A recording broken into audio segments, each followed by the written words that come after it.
Assalamu alaikum, everyone. I just want to say we had a really wonderful session right before this, and I wanted to highlight it because we didn't run it live, but we recorded it, and so we're going to edit it. It was actually part of our conversation series, and it was my first conversation with the beautiful Mademoiselle Mimi Mara.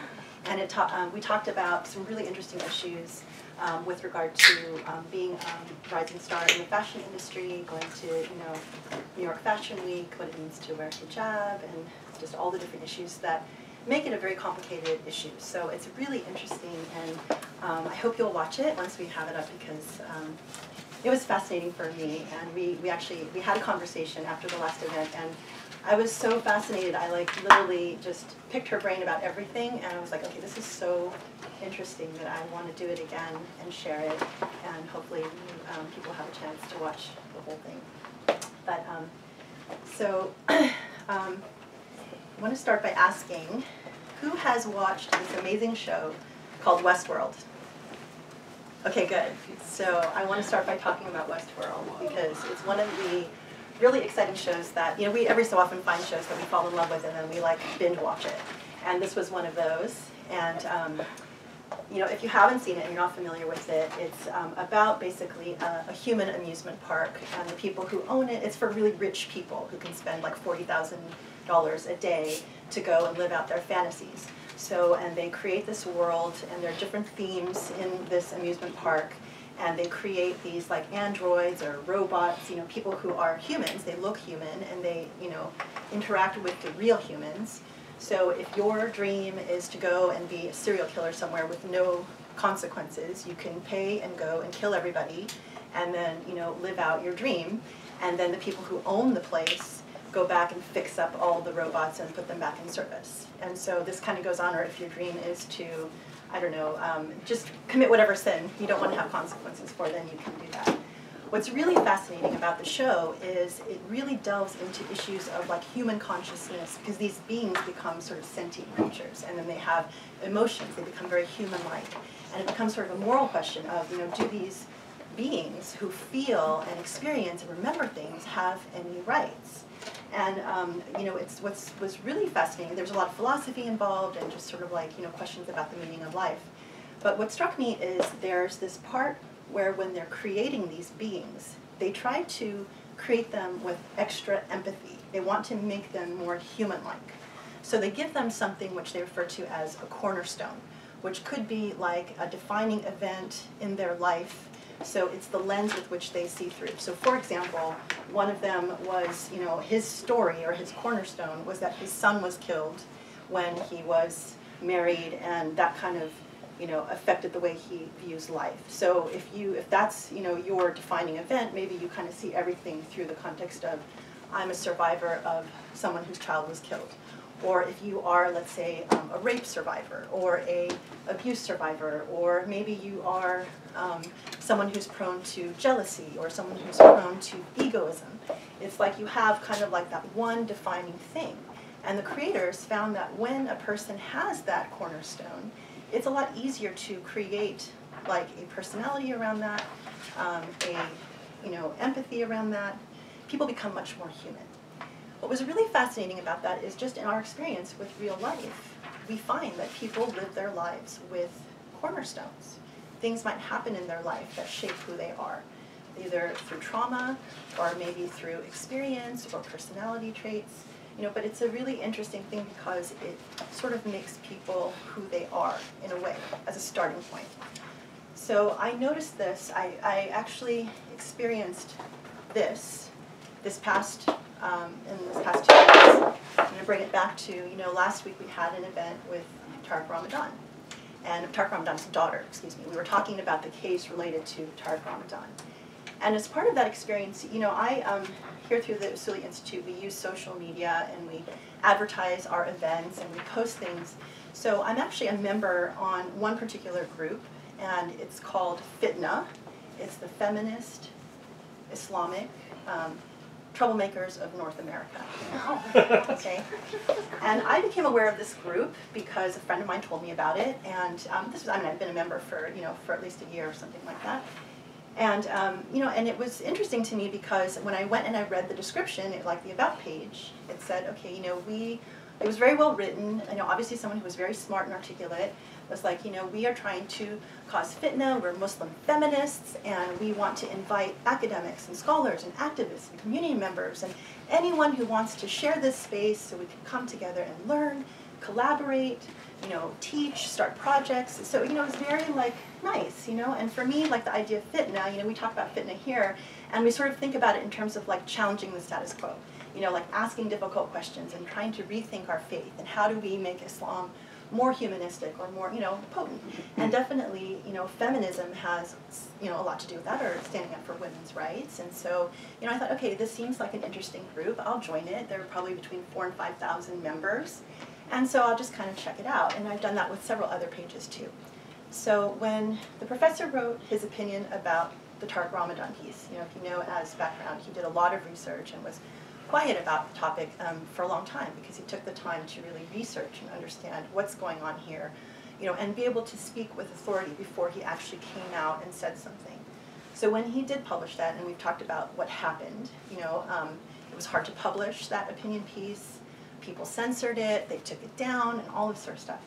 Along that journey, I was posting on all the pages where I am, a member. And of course, we all know social media is very risky because you can say all kinds of things, and every idiot under the sun, and excuse me, I don't mean to say everyone on this page is an idiot, but everyone's had that experience where you start, seeing very stupid comments. And, I normally don't engage, and my goal was really just to get the word out. This is obviously, people who care about women's issues, and this was a complicated case with Tariq Ramadan. I wanted people to know that we were tackling this issue. We were, trying to be on the forefront of educating people to, let them know kind of what's going on beneath the headlines so that if they cared about this case, that they could educate themselves. So the interesting thing, so the first thing was I posted the opinion, and then I posted the full thing when it was censored. And every time I would post something, I would get attacked. And people really were upset because they thought that I was trying to argue that Tariq Ramadan is innocent, and that that this was not a case about due process. It was not a case about presumption of innocence. It was not a case about political persecution. It was not a case about what's happening in the French legal system and the Islamophobia, implications of it. These women, and they were the administrators, came and attacked me because they had already decided that Tariq Ramadan is guilty, and that, if you even argue anything other than that, that you are not believing women, that you should by definition believe women at all costs, because most women who have, experienced rape or trauma or sexual abuse are not usually supported, and it's a very hard road for them. So, and I understood that. And, because, we actually, in our work, we deal all the time with, victims of human trafficking, victims of sexual abuse and sexual assault. We oftentimes will go and help them. And actually, even the professor was the head of the student conduct committee at UCLA for many years, where he would adjudicate cases of students raping other students. And I think in every single case, we always side with the women. But we couldn't, you can't side with women blindly if there is other information that could implicate that they're lying. And I think that in this case with Tariq Ramadan, it is so clear that there are other issues going on that you cannot just blindly say, I will believe the women at all cases, under all circumstances. So that was really what I was, that was my opinion going in, and I would just post things. So after the second or third posting, a couple of the administrators came and said, I wish you would stop, posting for, someone, in this case. And actually, I'd like to, or they said, stop posting the same thing over and over again. And we'd like to see you actually engage in some of these discussions. And I typically don't engage because, it's just a dark hole, and it's, emotional, and it's upsetting, and it's just a time sink. It's a waste of time. But because I was invited, I thought, okay, I'll take this opportunity to kind of present some arguments, because some of the things that they were saying were just so, blatantly wrong. Presumption of innocence. They had presumed guilt. So I felt like, okay, I have to testify that this is wrong. As Muslims, we have to stand for justice, and we have to stand for presumption of innocence. He may be guilty. We don't know. That's something between him and God. That's something that will be decided, in court. But we haven't even gotten to that point yet. In this case, he has been, you can watch all of the background of it, but he has not been treated like someone accused of rape. He's basically been treated like a terrorist. And it's very clear that he is not going to get a fair trial where he is. And his treatment is, inhumane. He has MS, and now he has some permanent damage. So anyway, there's a lot of stuff with that case. So I took the time, and I was like, okay, I'm not trying to convince these women, because there are a lot of people on this, page that might be interested. So I want to at least advance some of the arguments and get people interested, because maybe if they want to know more, they'll click on the link and educate themselves. So I took the time, and it took a lot of time, because a lot of times when people say things that are not very educated, and you don't want to get in a fight, because I did not want to get in a fight. I wanted to show, how do you engage someone in a straightforward, polite, smart, reasonable way that doesn't degenerate into name calling and character assassination. So I did that, and it took a while. Then it didn't end well. It ended in irrationality. So I said, okay, fine. I'm not. I'll let that, I said what I need to say, I'm going to let it go. So then the second time, I posted about the event we were going to have with Maryam Ramzan. And then another woman came and said, I wish that you would stop posting these obsessive defenses of Tariq Ramadan. But I'm not going to tell you not to post, because you're probably not going to listen. And so I was like, okay, I think I'm going to take this opportunity. Well, actually, then I was like, who is this woman? So I clicked on her name, and then, I went to her Facebook page, and literally the first thing on her page was, oh, I'm so happy to introduce myself. I just accepted a position working for ICNA as the director of this relief organization supporting women. So I'm like, holy cow, she's a Muslim woman. She is in a position of leadership. She works for ICNA, one of the major Islamic organizations. So that bothered me. I'm like, you identify as a Muslim woman, you're in a position of leadership, so God is going to hold you more accountable than he would other people, other Muslims, for upholding issues of justice, due process, mercy, love, compassion. And so her response was to say, I don't understand, what are these values that you're holding me to? Like, she didn't get it. And so, of course, then we went back and forth, and then the administrators attacked me some more. And I had the opportunity to, again, explain, what I went. Again, not trying to convince anybody, because there's no convincing on social media, but it's just an opportunity to write and to testify. So people, if you're interested in seeing what I wrote, you can go to the Fitna page and look it up. But and again, it ended in a bit of irrationality. But it really made me wonder, okay, so what does it really mean to be a feminist? And then further, what does it really mean to be a Muslim feminist? Because, by definition, if we're Muslim, we should all be feminists. I mean, feminism means that you think that women should be treated equally to men, right? And that's very straightforward. It's also humanist.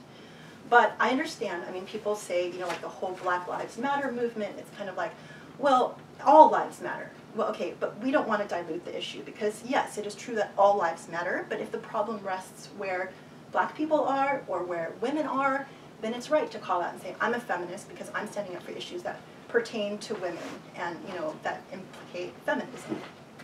Fine. But then when you say, okay, I'm a Muslim feminist, to me, Muslim should come before feminist, because feminist is a subset of Muslim. So you should be thinking in terms of justice and mercy and due process and all of these sorts of things. And if someone like Tariq Ramadan, who is a very important Islamic scholar, does not get a fair trial, or if any one of us, our father, our brother, our sister, any family member, anyone we care about, is accused of being guilty of a crime and doesn't even have a chance to see their own legal file, is being held in solitary confinement 23 hours, a day, doesn't even have a chance to defend himself, when the accusers are actually out in the media telling their story to everyone and making a lot of money doing it, that's simply wrong. So it made me feel, so coming back to Westworld and the cornerstone, what made me really understand is that I think that a lot of these women, and I told them this actually on Facebook, that I think that your emotion is not allowing you to see, past, like, you can't get past your emotion to see that justice is more important here. Yes, we have to stand up for women. Yes, we have to believe women. But we also have to be smart, and we have to be just. And I feel like that cornerstone that they had, maybe that they were hurt by a man, maybe they were traumatized, maybe they were raped, maybe, who knows? They're feminists here, and I was told, stop posting in this space. This is a space where women come together to share, support each other and share their vulnerabilities. Well, there are men on this space too. And when they told me that, that's when I went back and was like, okay, wait a minute, did I accidentally get on a page where it says, this is just for supporting survivors of sexual abuse or violence, and maybe there are certain topics we're not supposed to talk about? No, I mean, that's where I said, this is supposed to be a space where we share and we learn. And I was told, stop telling us to educate ourselves. We are smart women. We also have a pretty good radar for recognizing creeps. Well, I'm like, well, that's, first of all, as Muslims, educating yourself and knowledge is the highest form of pursuit of the divine. So none of us should ever be so arrogant as to think we are above educating ourselves. And this type of case is so complicated. Things change, things move. If you care, you should educate yourself and continue to educate yourself in everything. And then, in terms of like having justice, if you don't have due process, if you don't have presumption of innocence, there is no justice. And so even if you think he's guilty, you have to at least allow that process to play out so that, we can assure justice. And, in terms of like having a pretty good radar for sensing creeps, I'm like, well, I don't think that that is a good strategy ongoing as a Muslim.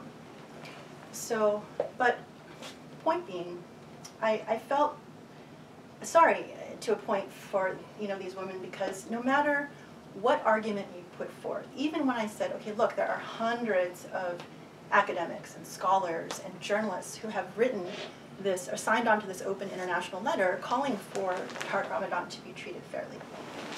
These are people who are much smarter than me, and I'm sure, the vast majority of people on Facebook.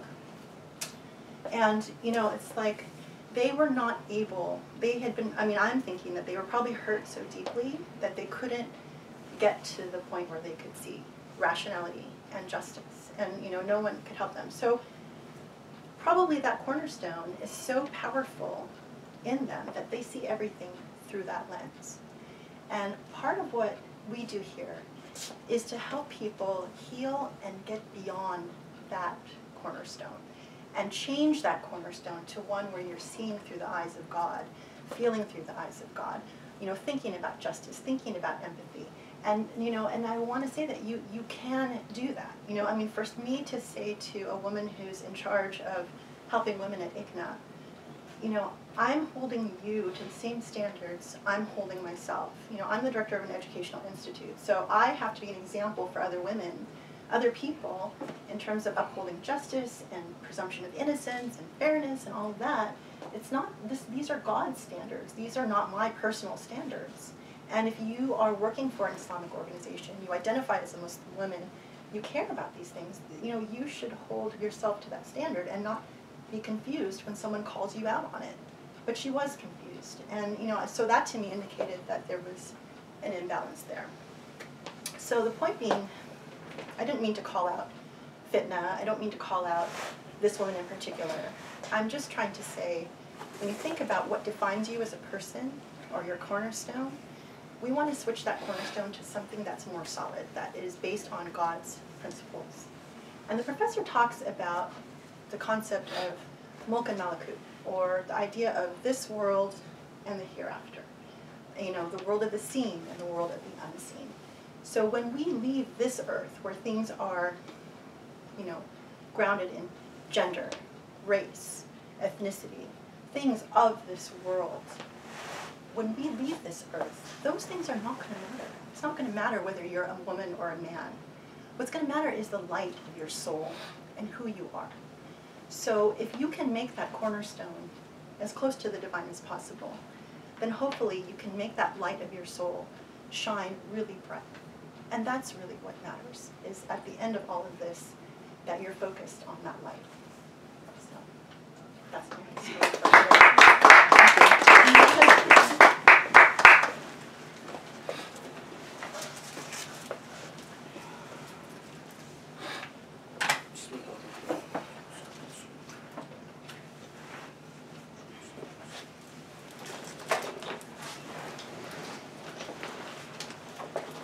Okay.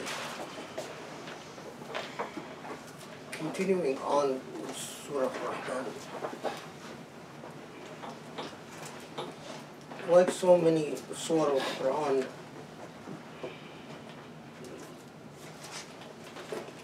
if you allow the surah to saturate your soul and reflect upon it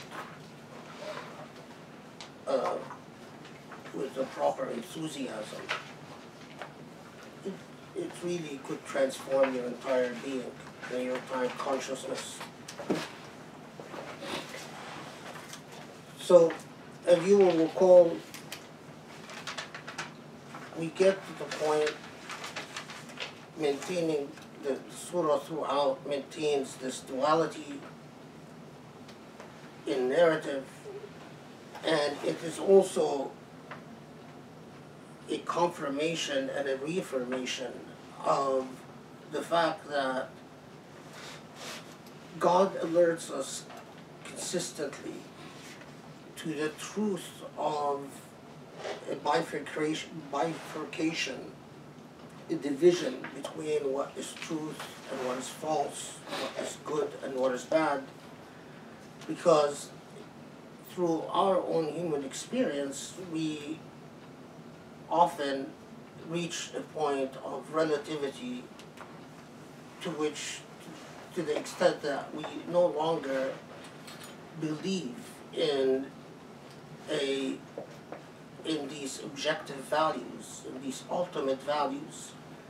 But the surah throughout, and as we will see even in addressing the hereafter, confirms to us and consistently reminds us time and time again that, in fact, anchoring our life on the belief, on the conviction that dark and light, good and bad, truth, falsity, justice from injustice, is a, to use the same word, a cornerstone. And so the surah takes us to the point where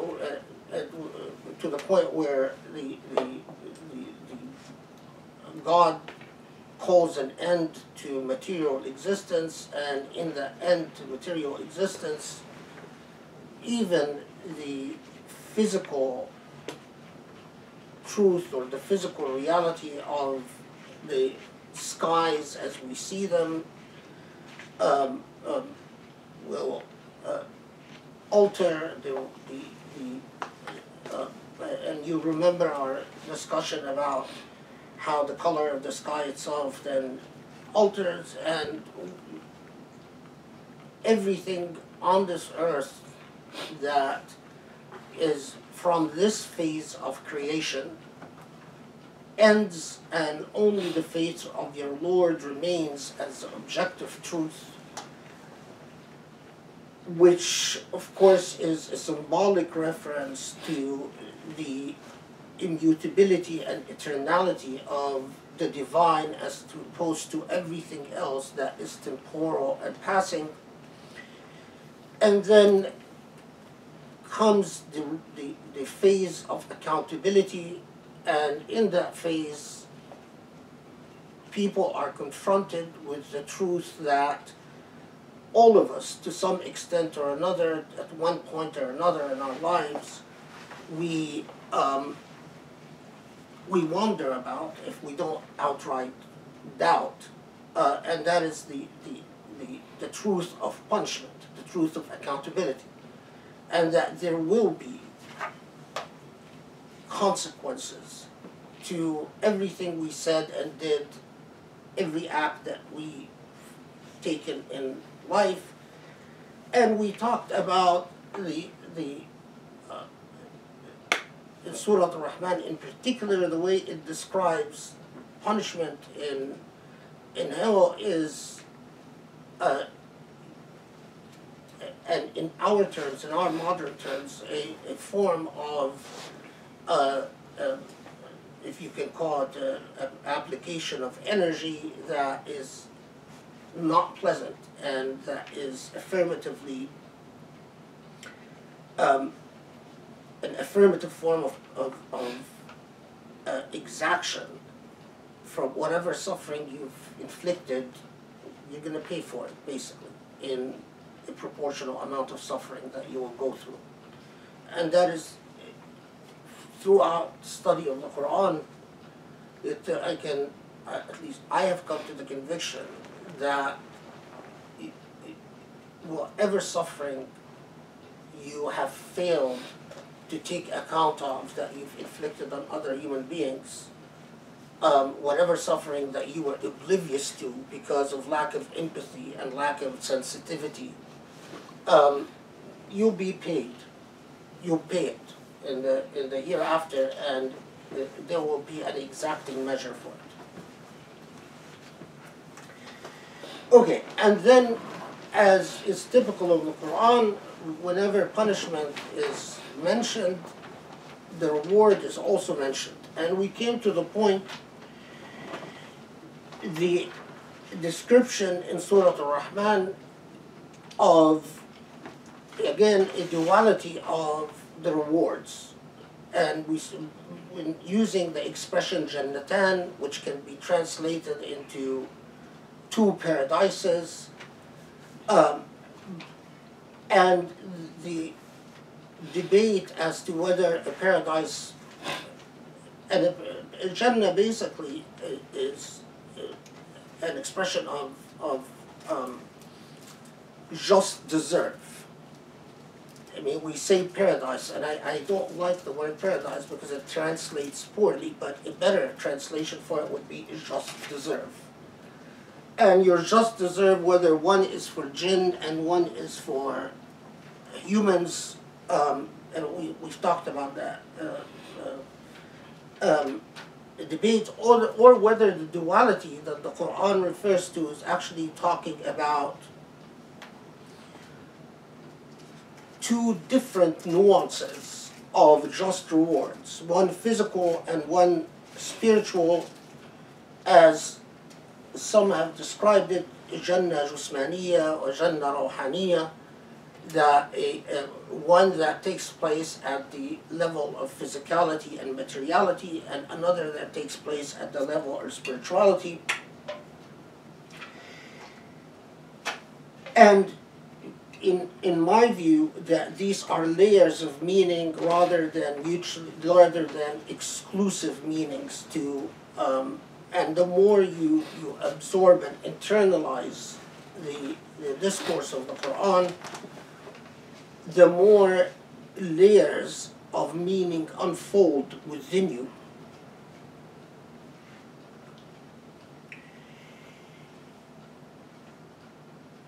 I'm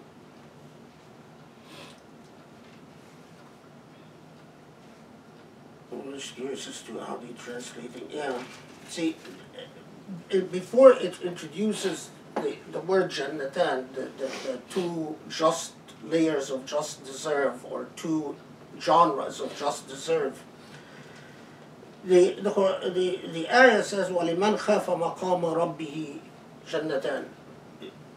It's translated literally to whoever fears the standing of your Lord. But there is a very interesting conversation about the word maqama rabbihi, because maqam comes from word qawm or qaim. Qaim means the what holds something straight. So, for instance, when we refer to something's value, we say qima. that means something's value. When we say someone stood up, we say qama, or when we refer to a group of people, we say qawm. So you could translate maqama rabbihi, you could even translate it as the throne of your Lord, or instead of the standing of your Lord. But there is a further nuance to this word, maqama rabbi, liman khafa maqama rabbi, that who fears maqam of the Lord. You could translate it as a further layer of meaning as that who holds the Lord in proper reverence. If I translated it, I would translate it as that who holds the Lord in proper reverence, or values the reverence of the Lord, or upholds the reverence of the Lord. Because we don't know with any level of particularity and specificity the throne of the Lord. That's something that is in the world of the ghaib, the world of the unseen. That's part of the world of the malakut, not the world of the mulk. Malakut, the world of the non-physical world.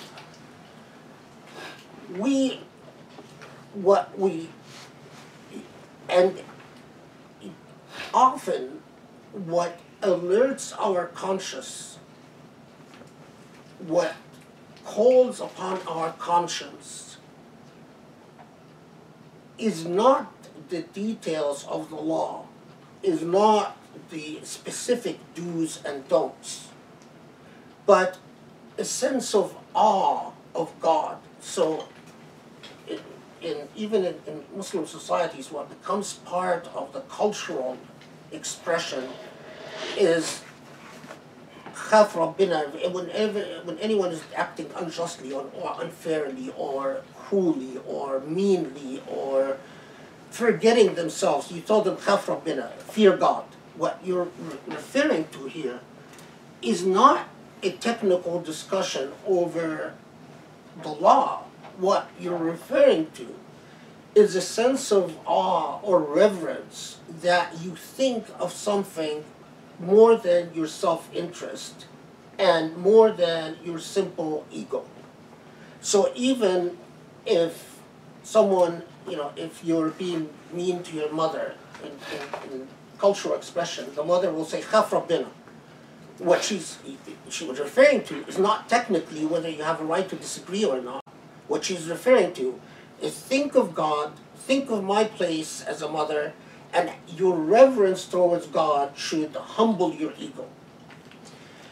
And this is a point that if you pick up, and again, as I mentioned last time, that sources are important, especially for those of you who want to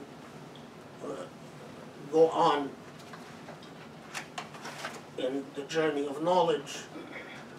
A source like Tafsir al-Basit by al-Wahidi, which was an early tafsir, it was written in the 5th century Hijrah, so 11th century, or you could pick up Tafsir al-Mataridi, which was written even earlier. It was written in the 4th century Hijrah, the 10th century AD. Both have a rather elaborate discussion on this word maqam, because often it is a sense of spiritual reverence towards the Lord that humbles your ego enough so that you develop empathy for the other. And you err on the side of caution when it comes to the rights of others. So you might not be sure whether you have a right to take something or not, but because you have sufficient reverence of the Lord, you have a reverence of the maqam. Even, by the way, the word for in music or a key in music in Arabic is maqam. And the reason is music comes in different, it's as if each maqam, each key is a state of being. And this is inconsistent with the old way music used to be seen, as music is tied to the language of the cosmos. And so music expresses states of being by the cosmos. And that's why in Arabic, the word for a key is maqam. Exactly the same word we use for God, maqam. It's as if the state of something. So the word, the Surah al Rahman, by using maqam Rabbi, it's a very intentional choice of word. That those who are conscientious during their lifetime of the reverence owed to the Lord sufficiently so that it mitigates and humbles their own ego are the ones that will be within the playing book, so to speak, for the levels of reward, which we will talk about. Because, as we will see, when the Surah al Rahman is done, it's actually not just 2 just rewards, but there are 4 levels of just rewards. It will mention 4, not just 2. It mentions 2 and then mentions 2 others. Okay.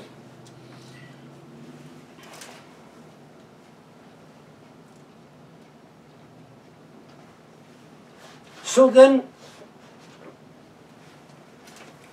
it tells you that those who are in awe in awe and reverence of the Lord, their just reward in dual form, Zawata Afnan. And here again, I want to pause because I was getting tired last time and I passed over it very quickly. Zawata is a word that connotes descriptive. So they are of. It's like saying in English, they are of. That is something is, it means, when you say that Jamal, means something that is of beauty.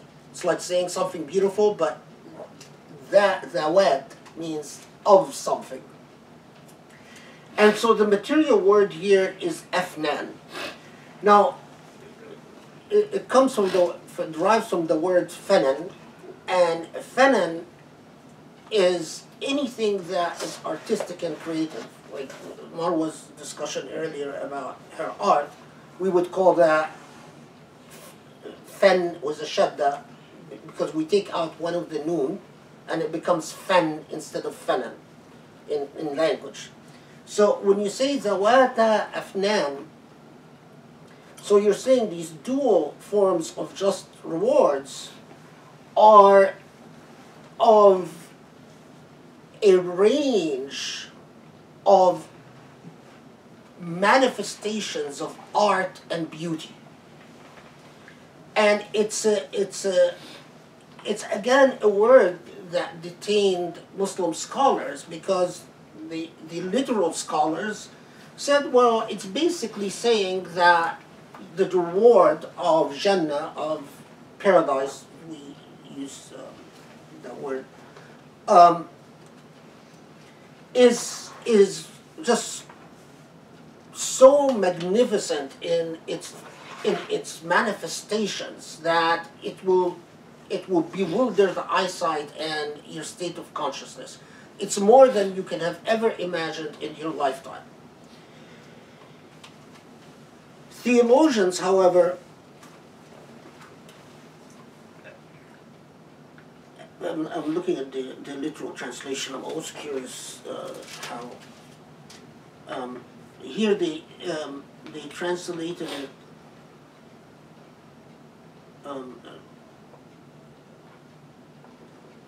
Yeah, each abounding in green branches, which I'll talk about in a second, but why they translated it as green branches.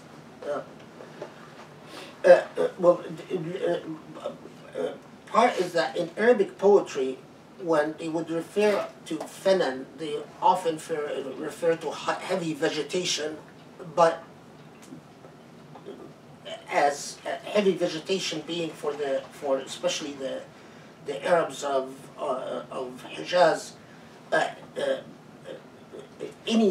anything of beauty is associated with heavy vegetation because of its rarity, and it's, you know, you seek an oasis, and the more lush an oasis is, the more that fenan in Arabic poetry.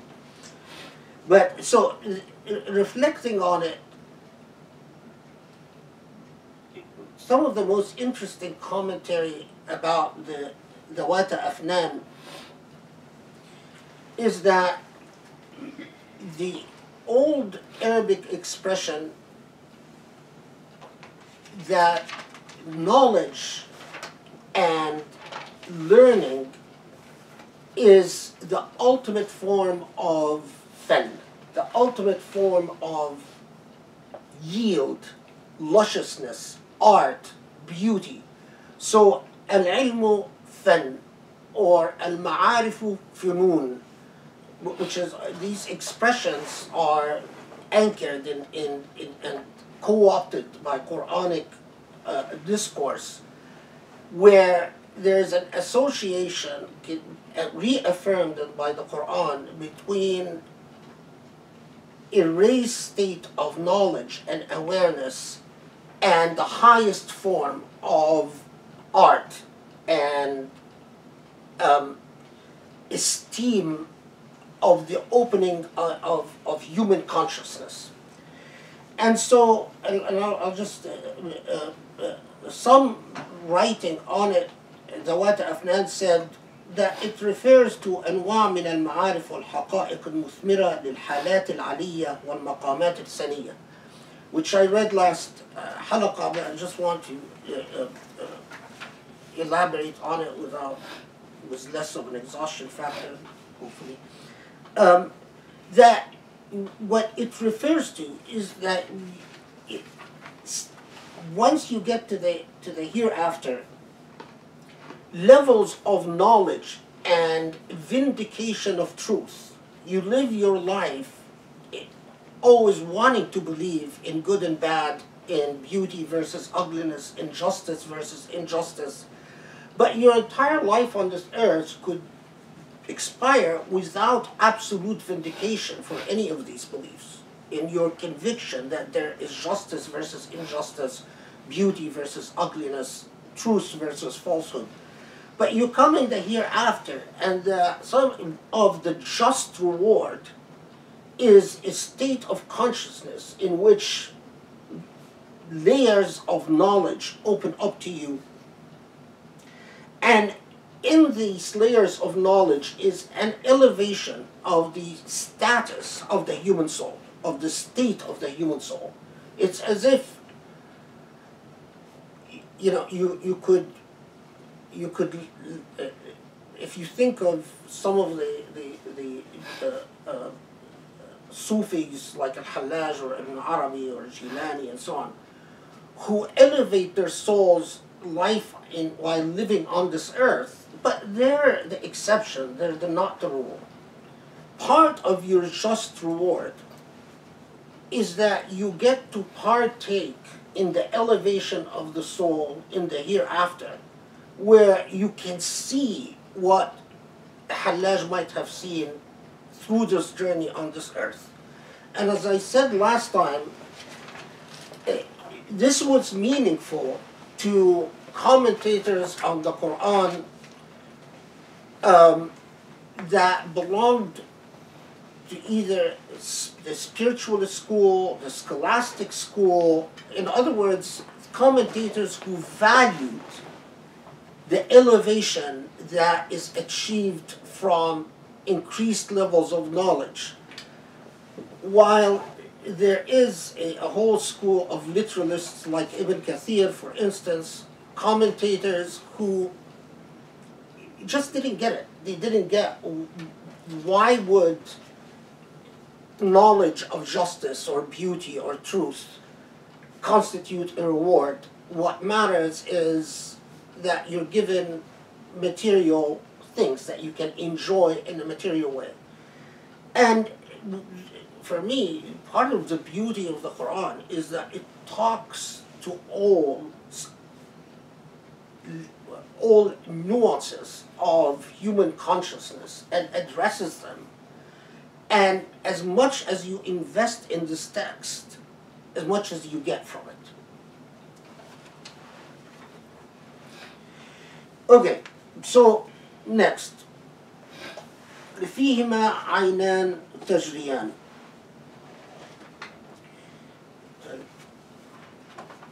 I know I keep, I'm not a very organized person, so I keep fumbling between texts, but, you know. So the literal translation, to each are two fountains flowing. Now I'll call your attention in this surah, if you have a text before you, that as I said, it starts out talking about two levels of just rewards, or two gardens, two paradises, whatever you want to call it. And then by verse 62, it will introduce two other levels of gardens, or two other levels of just rewards, and two other levels of paradise. So you notice, again, you have verse, where is it? Is it 48? Yeah, 48 and 62, where you have two levels. Now, you'll notice as well that there are parallels in its description of the two levels and two levels. So if you look, if you follow with the text, and verse 50, it says that there are two عينان تجريان, there are two flowing fountains. Then if you use as a parallel, verse 66, it mentions there are two bubbling fountains. The same parallel will be maintained, and I'll call your attention to it throughout. So there is a parallel between the first duality of paradises and the second duality of paradises, and it will maintain that duality throughout its description. Now, the second duality of paradises are of lower status than the first duality. So the first duality, the Quran tells us, is of a higher level of just reward than the second duality. And the question that begs itself, well, what's the difference between them? What warrants a higher level in the first and a lower level in the second? And keep that in mind, because part of what we'll do is to answer that question.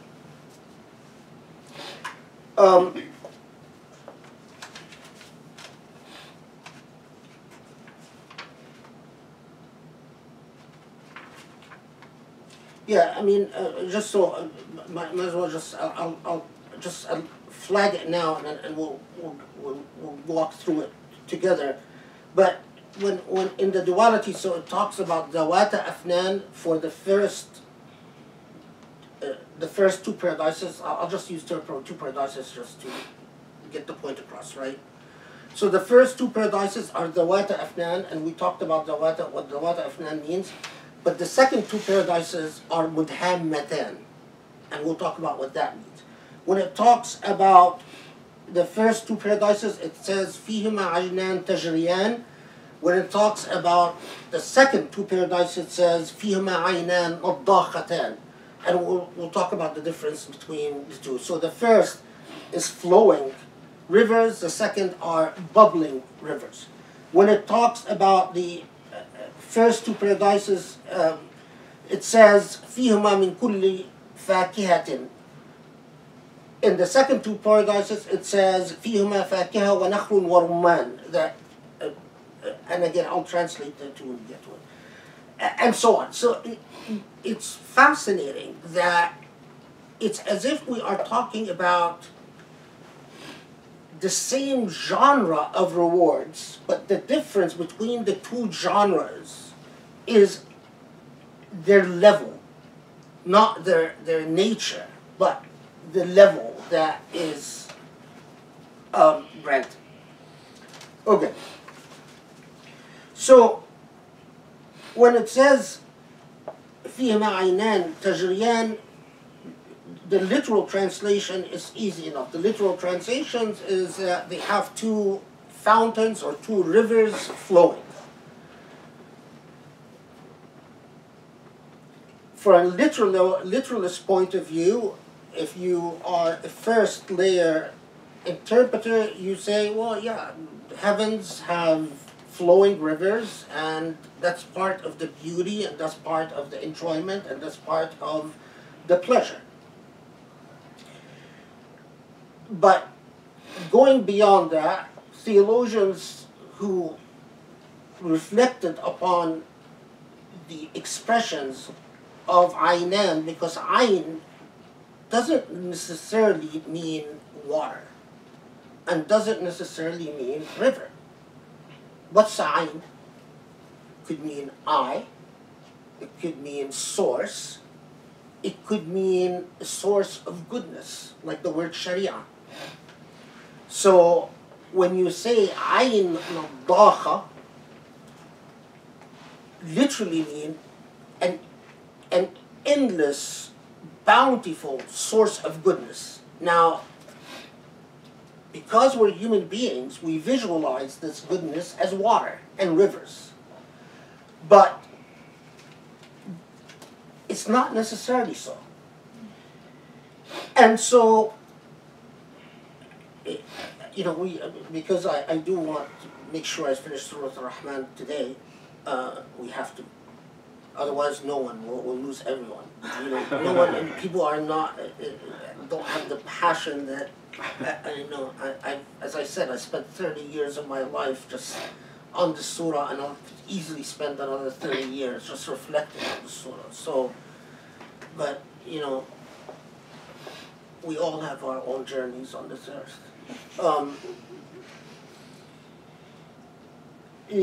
So, to take you to sort of at the one, if you imagine it on a scale, so on the one scale, at the one end of the scale are those who said, well, there are rivers flowing in a literal sense.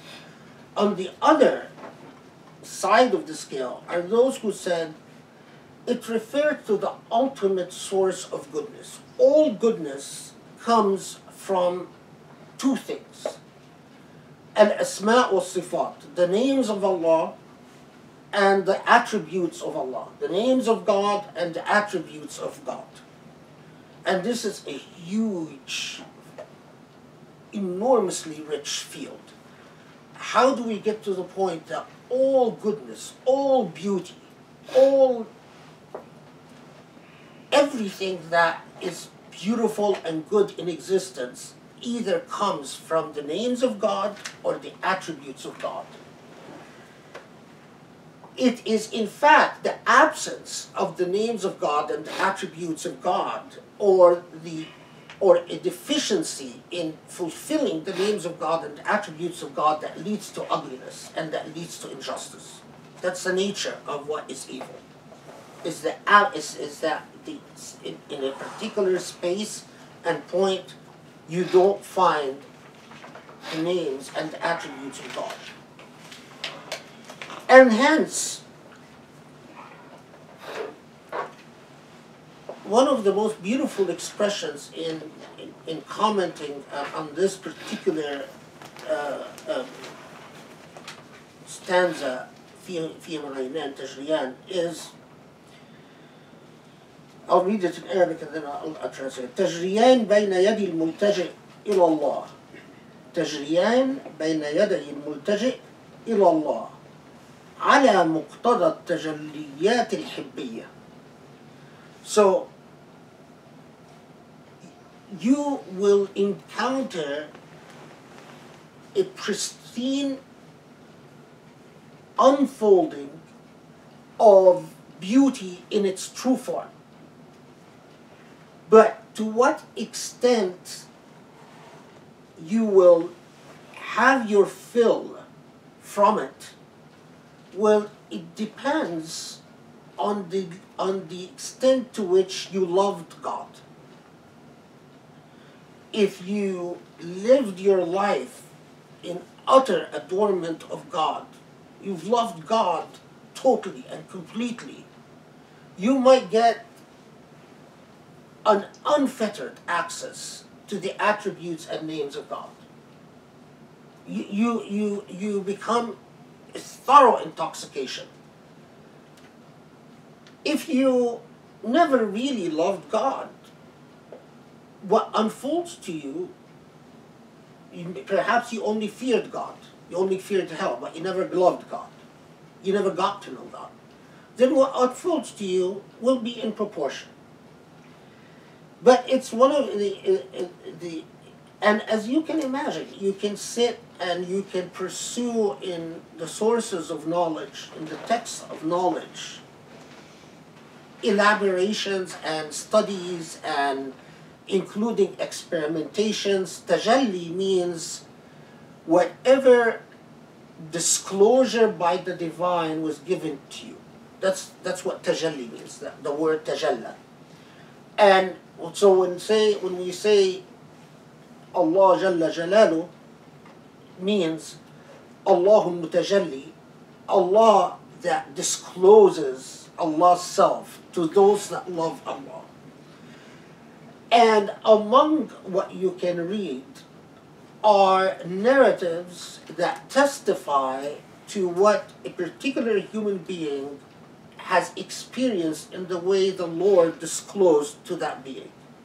Now, I'll tell you, if someone is sitting on a cafe being cool, smoking a shisha, and say, God disclosed to me, I don't give that any attention whatsoever. If someone goes into seclusion for 40 days, doing nothing but supplicating the name of God, and then testifies to what the disclosure was, I'll read that carefully. Because of my own journey with the Lord, I know that the Lord is no less, I mean, that's even an offense to say that, offensive thing. But if you can imagine a human being, even a human being, you need to invest time in order to get to know the human being. You can't spend 2 minutes with a human being casually and claim to know them. So how about your Lord? It's in proportion to what you invest in God is what you get from God. Okay, so then moving on, so that I don't hate myself later on for not moving on. فيهما عينان تجريان, so that's what we talked about. فبأي آلاء ربكما تكذبان. So again, that reminder. So how can you deny the blessings of your Lord? Again, and it's like saying, it's like someone who's being very kind, had been very kind to you, right? Giving you everything, like your parent, let's say, your parent who sent you, paid your bills, sent you to college, sent you to graduate school, you know, fed you, clothed you, and then they come to you and say, you know, haven't I been kind to you? Haven't I did this and done this and this? Haven't I been kind to you? Haven't I done this and sacrificed? Haven't I been kind to you? It's the same stylistic way of, so how can you deny the blessings of your Lord? Then, فيهما من كل فاكهة زوجان. So in one layer of paradise, it tells us that, literal translation,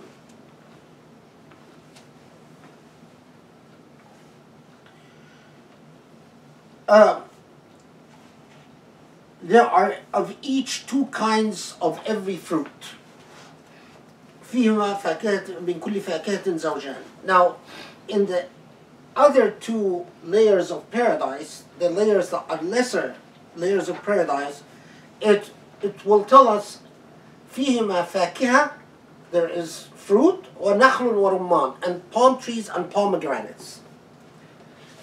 Now, of course, the literalists say, okay, so there are 2 types of fruits in the higher level of paradise, lower level of paradise, there are pomegranates and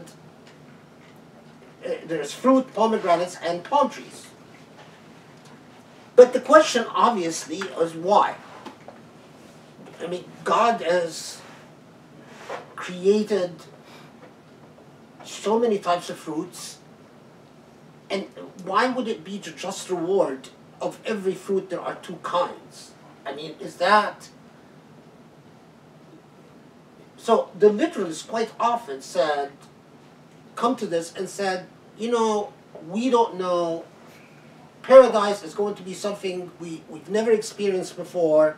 We just trust God that we're going to like it. And that was a sufficient answer. If you read Ibn Kathir, he tells you that just trust God that you're going to like it. And that the higher level of heavens, the two heavens, when God says two kinds of every fruit, that's better than the fruit, palm trees, and pomegranates. But as you can guess, that was not satisfying for a lot of other Quranic scholars. Because the Quran, la yantiqu anil hawa, God doesn't speak frivolously, and every word is measured. And every word has a meaning and has a significance. Nothing is just there because it's there. By the way, there's a Jordanian mathematician, I don't know if you guys have heard of this study. I've just read the study for the third time. The mathematics is very difficult. He did a mathematical study of the surah, the verses and the letters of the Quran, and it's in a published journal, and he lays out the mathematics that the meter of the Quran mathematically is equal to the golden ratio. Now, this didn't entirely surprise me because I know that the meaning of the number of rak'ahs that we pray in the 5 prayers mathematically is equal to the golden ratio. And this is something that, you know, we've known for centuries, but we're told, you know, don't mention it unless you can prove, you could show the mathematics. But in the United States, we can't get people interested in anything. So, you know, so I'll just say it, you know. I'm breaking all the rules of the training, but you know, my teachers forgive me. But you know, we reaffirm the mathematical golden ratio in creation in the cycles of prayers we do, the number of the sajdas, the number of rak'ahs, the number of prayers, and so the fact that the golden ratio would be the meter of the Quran was fascinating. I mean, the reason I've read it the third time is the mathematics are a bit challenging, and I'm not mathematically gifted as I should be. And you know, for scholars of the Quran who learn to value every word, you know, it's which again it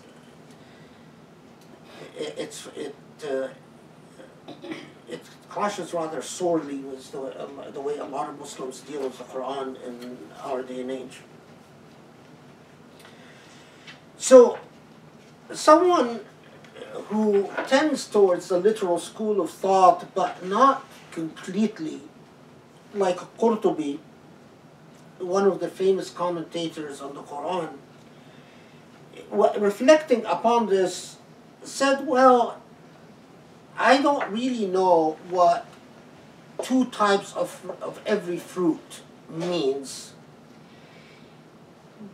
but I do know that when in the second lower levels of the 2 paradises, it talks about fruit, nakhl wa rumman, when it talks about fruit, palm trees, and pomegranates, that, and here I'm quoting Qurtubi, it says, كان عندهم في ذلك الوقت بمنزلة البرة عندنا لأن النخل عامة قوتهم والرمان كالتمرات فكان يكسر غرسها عندهم لحاجتهم إليها. So he says, Well, the reason it mentions in the higher levels of paradise two kinds of every fruit is because at the higher level of paradise is something that is beyond our lived experience. But in the lower levels of paradise, the two paradises, it accommodates the lived experiences of the Arabs to which the Quran was revealed. And for those Arabs, according to Qurtubi, they valued palm trees and they valued pomegranates. They valued them. For them, it was so highly valued as entire farmlands are valued for us. Qurtubi was a Persian, Farsi al-Asl, of Persian origin. And so, well, so the Quran in the lower levels of heaven, it's mentioning symbolically something that they connect to. Beyond the Qurtubi, those who said no, what it is referring to is reaffirmation of a duality that exists, the duality that we talked about, that if you study Surah al Rahman sufficiently, you'll find that it mentions a duality of sweet and sour. What's bitter and what's the opposite of bitter? Sweet. Or hot. Yeah, hot and cold. In other words, when it talks about the rewards, it maintains this. And so what is the duality of palms and pomegranates? Well, one is a complete fruit, the other is a vegetation, is a tree, which for Arabs meant a great difference. Other thing was that pomegranates was medicinal, while palm trees was what sustained life itself. The sustenance of life versus medicine. Arabs ate pomegranates for medicinal. I used it for a variety of medicinal purposes. Okay, another layer of meaning. Again, forgive me, I can't cheat the Quran. I can't just skip over things. Even if it means it just ends up being me and the Quran alone for the rest of existence. But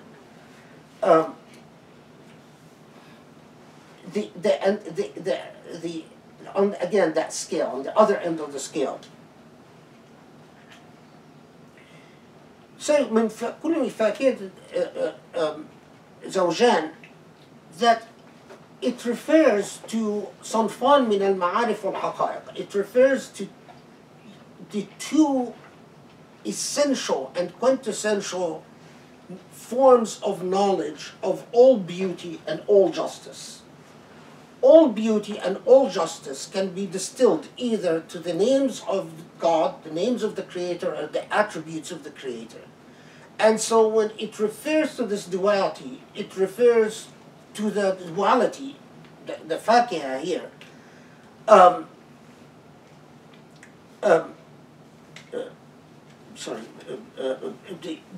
fakiha here, the word for fakiha comes from the root of fakah or fakiha. And if fakah is anything that is the source of goodness and understanding. So we call comedy fukah. Why is comedy fukah? Because it lightens your soul, and supposedly when your lower soul lightens, you are able to understand things that you couldn't understand things before. So comedy is in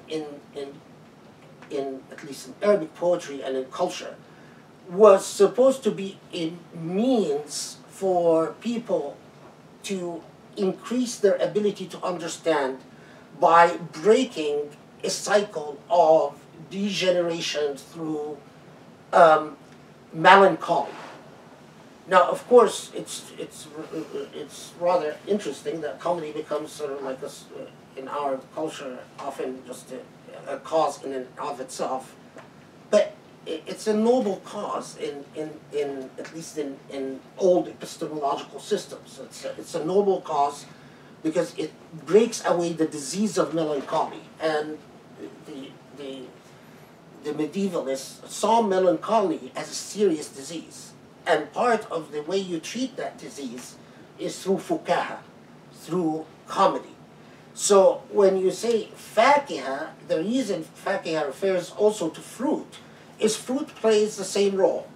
It breaks the cycle of eating grain and seeds, which you need to sustain your body. So you eat fruit to complete your nutritional cycle and to indulge in pleasure. So when then the Quran says فاكهة من كل فاكهة زوجان, it refers to the ultimate source of the lightness of soul and the ability to expand your consciousness as a result of breaking away from all the degenerative habits of human beings. And if you take things to their logical conclusion, what is the ultimate source for breaking away from all degeneration and melancholy is the divine. The divine, in the Quranic perspective, is not an exercise in melancholy and depression. Tell that to a lot of modern Muslims. The divine lightens your being. The divine elevates you, enlightens your being, and empowers you. It makes you into a daring human being while you might be a meek human being. It makes you into a confident human being while you might be an insecure human being. It makes you into a brave human being while you might be by your nature a cowardly human being. So you can find a great deal again written about that. Endlessly fascinating material. Okay. So, but in the lower levels, in the two lower paradises, the fakiha is limited to your own, and we'll get what warrants each level of paradise, but the lower level of paradise is for those people who have known God enough to fear God, but never became sojourners on the path of the divine. And we'll talk about that in a second. That God mattered to you, but what mattered to you throughout was your own ego far more than God.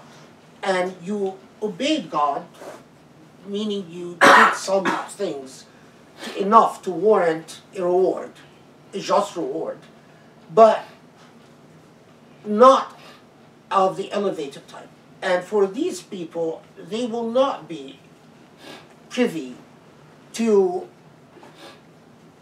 the names and attributes of the divine, according to Jilani and Ibn Arabi, is because it doesn't mean much to them anyway. If they come in the hereafter and you say, well, here are the names and attributes of God, they'll say, well, you cheated us.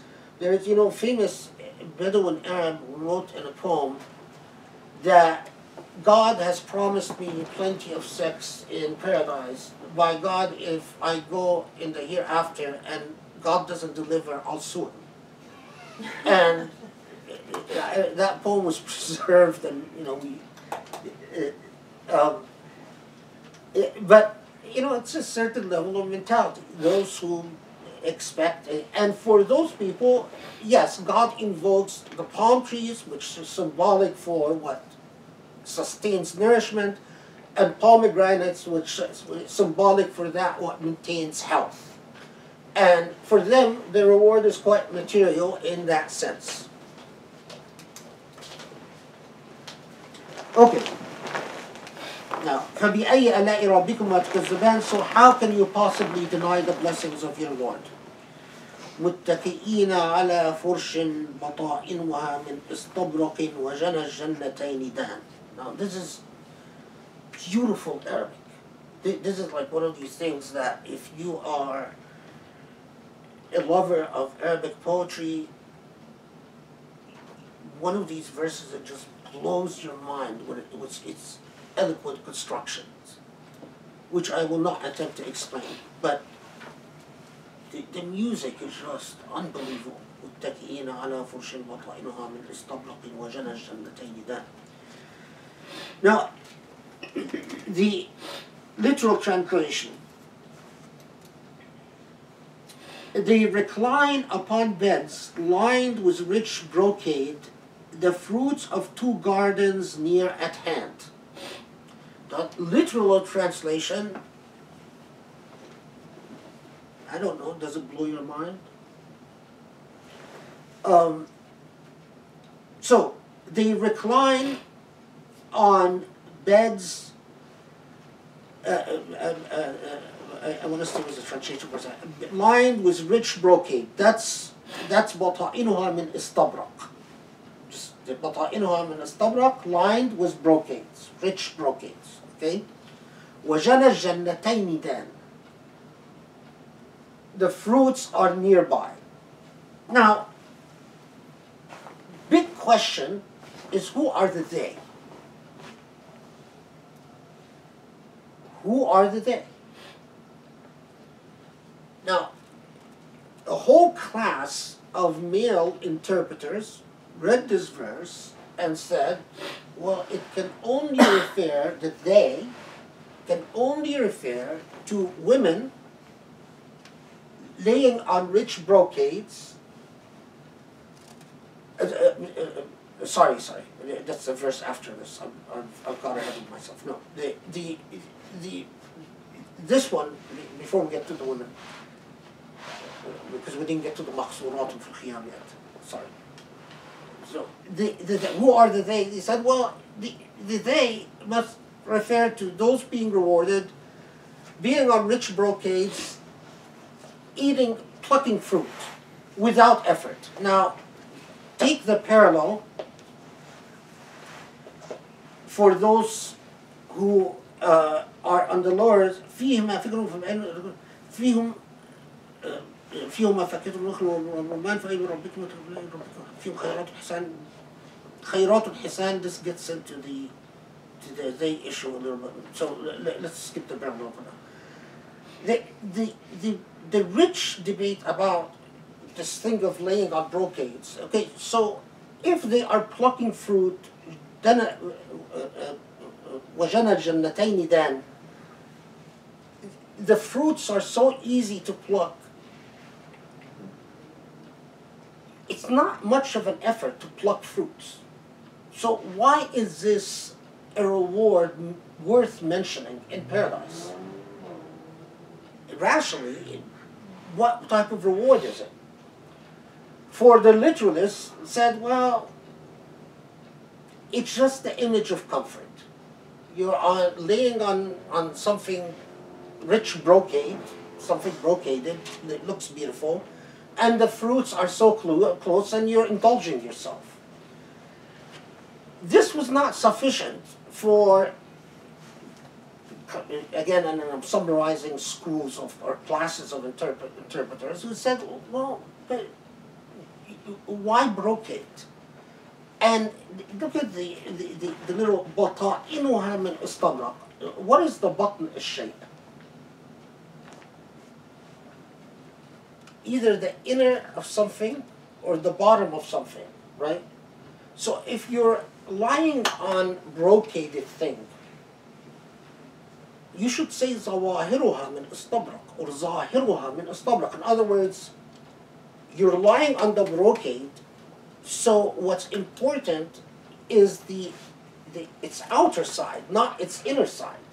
So why does it say بطائنها? Why does it say its inner thing is of brocade? What is the significance of that? Why is that a reward, that you're lying on something that inside of it is brocaded and fruits are so close that you're plucking them?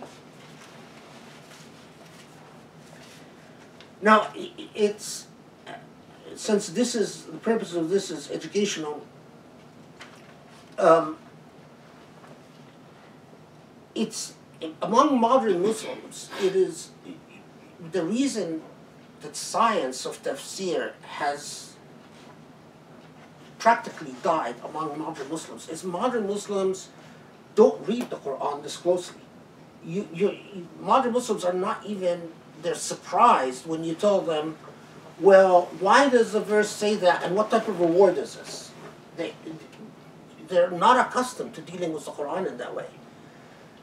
But your forefathers, and that's why you have to help me save manuscripts. I didn't bring the manuscripts that have been saved. We did save some today, but inshallah I will.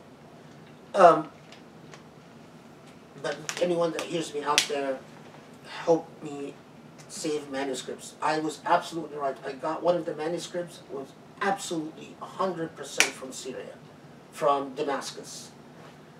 The Syrians out there, help me save the Syrian heritage, the Muslim heritage, the Islamic heritage, for God's sake. If Allah would have given the money, I would have spent it all on the manuscripts, but Allah has given it to you to give to me to save the manuscripts. That's the way it works. Okay. But your forefathers would read the Quran in interrogating the text and inquiring about what is God telling us and why that particular phraseology of things. Now again, to move along, when it comes to muttaki'ina ala furash, laying down on beds, literalists said that's what it means, laying down on beds. What you can say, the substantive interpreters, I don't like the word philosophical because it's not actually a school of thought, but they're the theologians. Read it, and I'll read the Arabic, just a quote from the Arabic first. متمكنين راسخين على الاعتقادات الراسخة. They rest assured of having their certitudes confirmed. Now, those of you that know Arabic would be shocked. I think you're probably the only one. Who knows Arabic here? You know Arabic too? Yeah. You're surprised, right? متمكنين راسخين على الاعتقادات الراسخة. Linguistically, it makes absolute sense. متكئين, الاتكاء is to rest on something. فرش الشيء, and especially in modern Arabic, فرش or firash refers to a bed. In classical Arabic, pre-modern Arabic, فرش الشيء referred to anything that is a foundation. So the فرش البيت could be the furniture upon which your life is based, or the foundation upon which the house is built.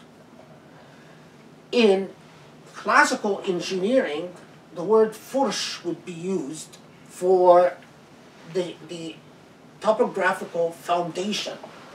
So when God tells you متكئين على فرش, they are laying upon foundation.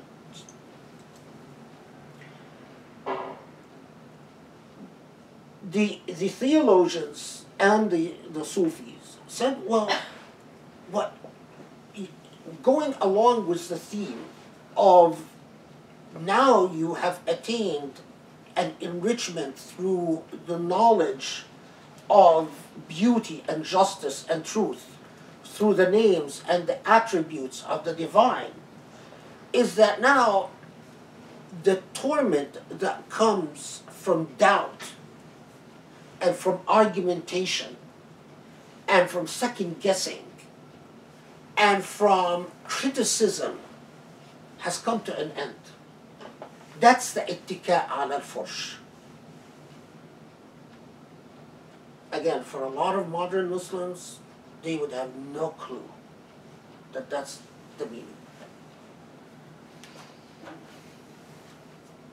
Okay. Now, so then, بطائنها من استبرق وجنى الجنتين then. So that then begs the question of, when it says بطائنها, and here the word بطائن is going to play a starring role. That's why I flagged it. من استبرق وجنى الجنتين then, this then begs the question, well, if you're going to understand متكئين على فرش, meaning you are on solid grounds. Actually, the English expression, solid grounds, right? That's اتكاء على فرش. You are on solid grounds. So that then begs the question, well then, what is متكئين على استبرق and what is وجنى الجنتين then? So, again, summarizing a great deal of things. بطائن الشيء, and here's, this has always fascinated me. بطائن الشيء is whatever, it could mean the heart of something, the inner of something, but it's whatever faces you. So, to everything is a batn, and that's what faces you, and a wajh, or a kharij, and that is the external of it, that doesn't face you. So, and this is, with the Futuhat of Ibn Arabi, he's the one that noticed this. One of the things that Ibn Arabi said is the reason he is convinced that our creation is merely a dimension among dimensions is because of the word bata'inuha. This is among the Futuhat. You read the word bata'in and you get the idea of dimensions. In our modern age, we talk about dimensions all the time, right? It's not new stuff for us to say, oh, there are many dimensions to existence, and we, you know, all the talk that took centuries later for us to say, well, creation is made of multiple dimensions, etc., etc. But in the medieval age, and especially when you're talking about the 10th century, 11th century, 12th century, for people to talk about dimensions of existence, because the Quran talks about what is facing you as opposed to existence that external to what is facing you. So Ibn Arabi looked at this and said, well, what is facing you is going to be istabraq. And I'll read to you from, this is not from Ibn Arabi, but it's from Iraqi Sufi called al-Mustaghani, who says, الاستبرق هو الغليظ الصلب من الديباج بحيث لا تخلخل فيه ولا فرج ألا وهو المثال لليقين الحقي الذي لا يطرأ عليه التردد والتذبذب مطلقا. So what is istabraq here? Literal translation is brocade. But istabraq, the root comes from the word barq. Barq al-shay, lightning in Arabic is called barq. Why is lightning called barq? Because anything that is dazzling and shining comes from the essential root of barq or baraq, not with a kaf but with a qaf, not barak but baraq. So istabraq is something that is dazzling. It could be brocade in literal meaning, but in Arabic poetry it's often used, the expression istabraq, to something that, and even there's a poem that says istabraq as-sama, that I've seen dazzling lights in the heavens. So what faces you, what is the dimension facing you, and according to Ibn Arabi, because you are only within a dimension, that has many, and there are many other dimensions to being. Whether you want to accept it or not, that's up to you. But what faces you is something completely dazzling and eye-taking. And as the word istabrak is often used, if it doesn't mean simply brocade, it's often used to mean anything that will command your full and absolute attention. And in the text that I quoted, is that what you are confronted with is that you are on solid grounds facing certitude, as the text says, الذي لا يطرأ عليه التردد أو التذبذب مطلقة, that you are now in the absolute repose and tranquility of seeing truth unadulterated with absolute certainty, without the torments that you go through in physical existence of having to experience doubt. So it's being privy to the absolute unadulterated truth. And in the view of the Kalami theologians and the Sufi theologians, that is the height of beauty. Beauty cannot be more than that. You are seeing truth for what it is, and what is the absolute truth? Allah, God. Now, again, you see the different theological approaches and how much of a difference they can make between saying, I have fruits that are close by that I will eat, and saying, no, I will finally see beauty in its unadulterated form. All these things that I longed for in existence and could not attain, God would remove the veils. So there is no nothing, no obstructions between me and the unadulterated thing that I longed for through existence. For those, I had once a colleague called Philip Trimble, who now retired. He told me, he was a Buddhist, and he said, I never understand where the passion of the Sufis come from. Well, the passion of the Sufis comes from this, precisely this. Okay. Now, so then the refrain again, so how could you possibly deny the bounties or the blessings of your Lord if you're going to be made privy to all of this?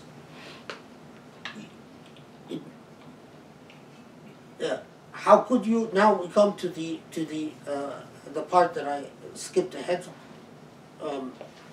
فيهن قاصرات الطرف لم يطمثهن إنس ولا جان. So the translation first. What time is it? It's 6:10. Okay. It looks like we're going to finish, inshallah. فيهن قاصرات الطرف لم يطمثهن إنس ولا جان. What I should do is have someone just, someone volunteer. I'm going to tell you the verse and you just read it. Okay. So, okay, why did it have that flash of genius? See how if the veils are lifted, if the veils were lifted, I would have thought of that much earlier. But because I have veils before my eyes, I didn't. And let's see how much torment I've gone through because I just couldn't think of something so simple instead of all this flipping back and forth. Okay, so verse 55. Okay. Do you want me to read it, or are you reading it? No, you read it. Read Okay. it in English. So which of your Lord's boons do you two deny? Okay, and 56. Therein are maidens of modest gaze, whom neither man nor jinn has ever touched. Okay, that's one. فيهن قاصرات الطرف لم يطمثهن إنس ولا جان. So then, there are maidens in these paradises untouched by humans or jinn. Now, of course, that begs the question, who are these maidens? The patriarchal generations of men looked at this and said, well, it's obvious. They are women for the pleasure of men. They're going to be virginal women. And most, I think, Muslims of our day and age, if you ask them, what is this talking about? They'll say, well, there are virginal maidens not touched by humans or jinn, virginal maidens, so that as part of your reward in heaven. What surprises a lot of Muslims, though, in the modern age, was that was the subject of an intense debate in itself.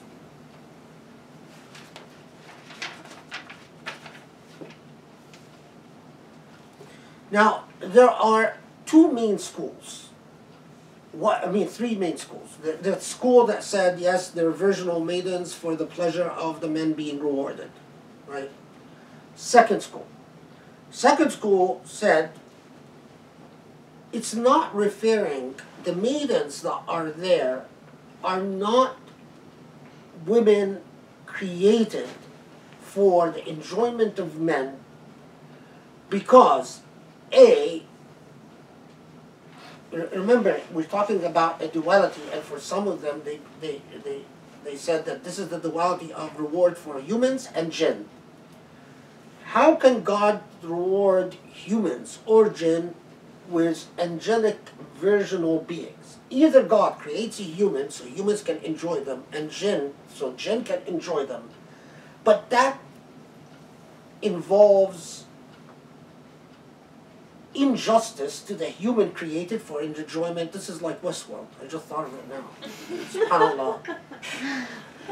Injustice for the humans created for the enjoyment of humans, and then injustice for the jinn created for enjoyment of jinn.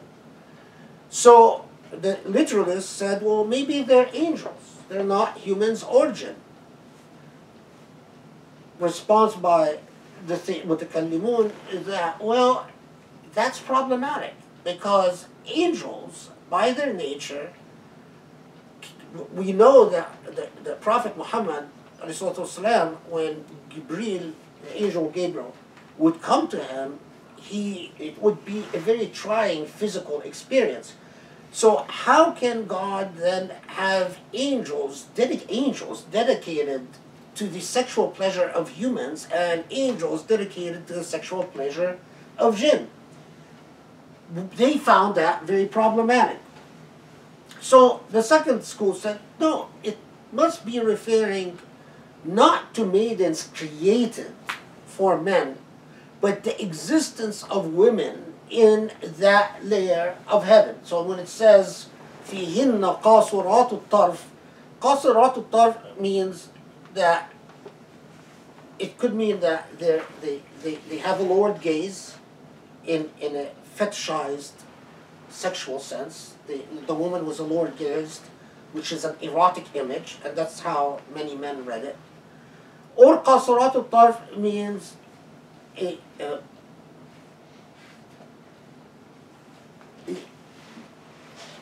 someone who is satisfied, someone who is fulfilled is qasir al-tarf.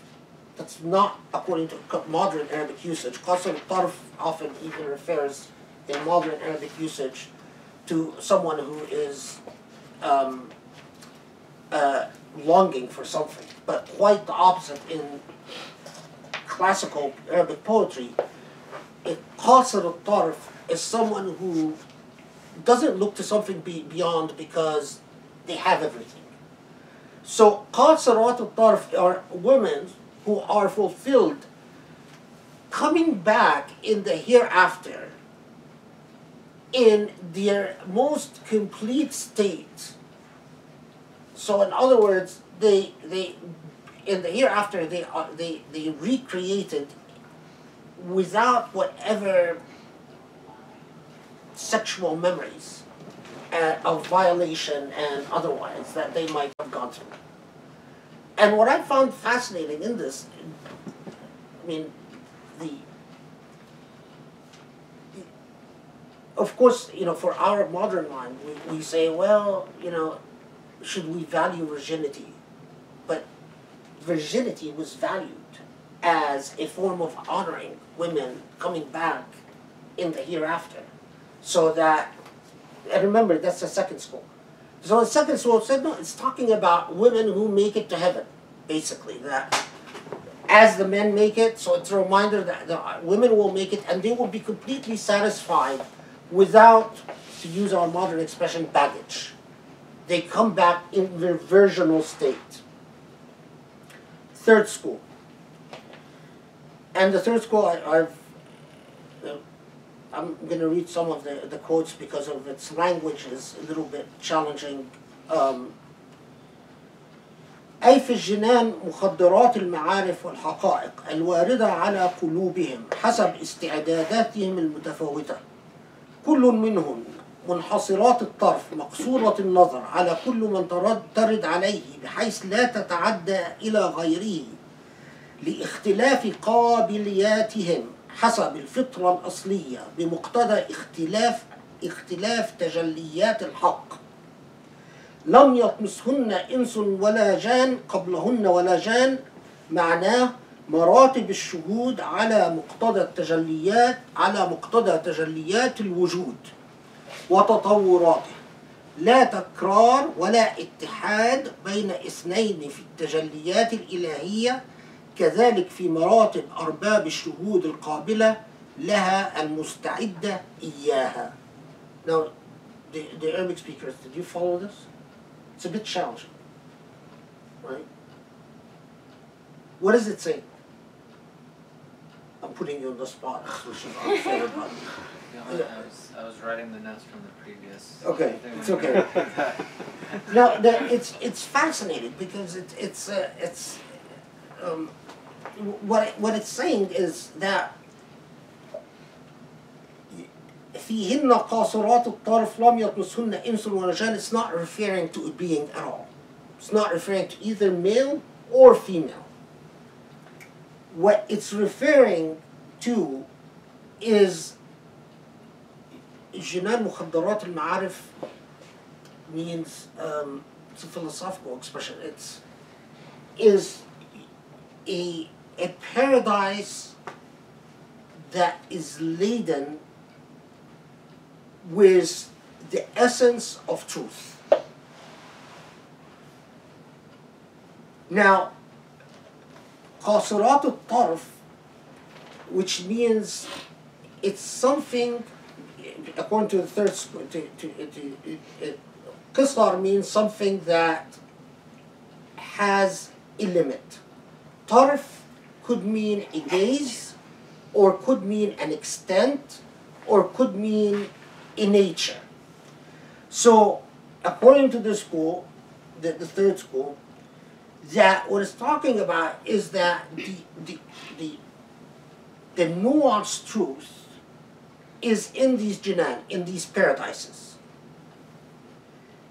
What you get from these paradises, the extent, what you're going to attain from them. كل منهن منحصرات الطرف مقصورة النظر على كل من ترد عليه بحيث لا تتعدى إلى غيره. In other words, what you get is individual to each person in that paradise. So, something that in قاصرات الطرف here means that by the nature, the way these paradises are made, what they yield to each individual is in its individual, it's specific to that individual. And it's in direct proportion to قابلية الفرد, to the readiness of the individual.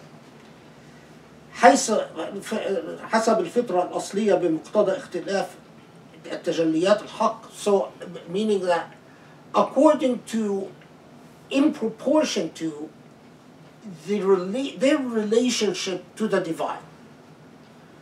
So this is a complete turning the tables. So it's not even referring to sexual beings. It's not referring to women. It's عطف على, it refers to قاصرات الطرف, refers to the jinan, to the paradise. So who's the قاصرات الطرف? It's the jinan, it's the paradises, the two paradises, remember? And the nature of these paradises is that they yield their goodness individually and specifically, and in proportion to your relationship to the divine that you have achieved during your lifetime. So then that begs the question, wow, okay, so if it's not sex we're talking about, and it's not even women we're talking about, and قاصرات معطوف على جنان, meaning it refers to jinan. So what is لم يطمسهن قبلهن إنس ولا جان? What is they have not been touched by humans or jinn? And here is لم يطمسهن إنس قبلهن ولا جان. This is in theology, they call this مراتب الشهود.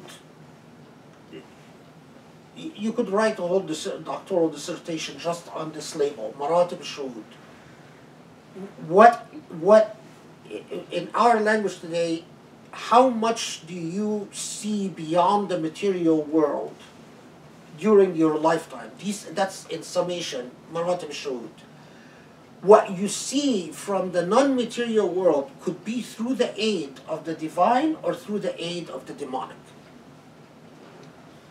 If it's through the aid of the demonic, then your soul will become as if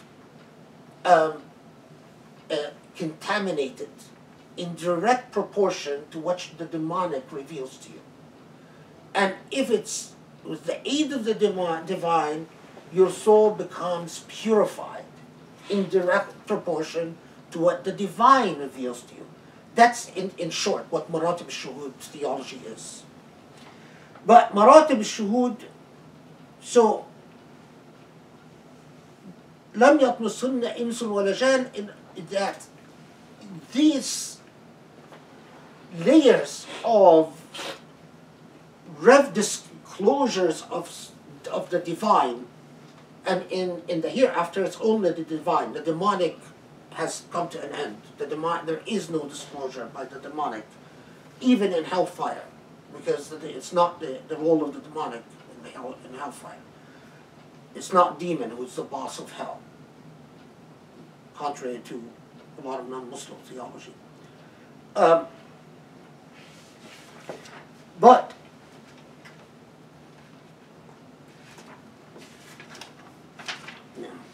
anyway, okay. But that they have not been sullied or corrupted before by either human beings or jinn.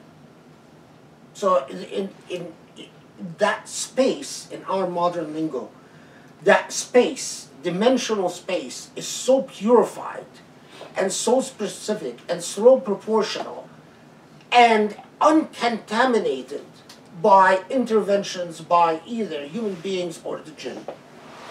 Again, the Quran is a journey, so if you have many questions that pop up in your mind, it should invite you to stick with the journey and learn more, or it should invite you to run away and give up. It just depends on your mettle, who you are. Plenty of people do both. Okay. Then the admonition immediately, فَبِأَيِّ آلَاءِ رَبِّكُمَا تُكَذِّبَانِ. And by the way, just on the مقصورات الطرف, because أي كل منهن منحصرة الطرف مقصورة النظر على كل من هي ترد عليه بحيث لا تتعدى إلى غيره لاختلاف قبل no, I was looking لم يطمسهن إنس ولا جان. لا, so لم يطمسهن إنس ولا جان. كذلك إذا مراتب الشهود على مقتضى تجليات الوجود وتطوراته فكما لا تكرر فكما لا تكرار ولا اتحاد بين اثنين في التجليات الإلهية، كذلك في مراتب أرباب الشهود القابلة لها المستعدة إياها. What he's saying basically is that when the Quran talks about لم يطمسهن إنس ولا جن, that it's an emphasis of how specific and individual that relationship with the divine in the hereafter, that no two, and this in theology is a very big field, that no two are exactly alike. Now, it's remarkable that in postmodernity, individuality became such a philosophical paradigm.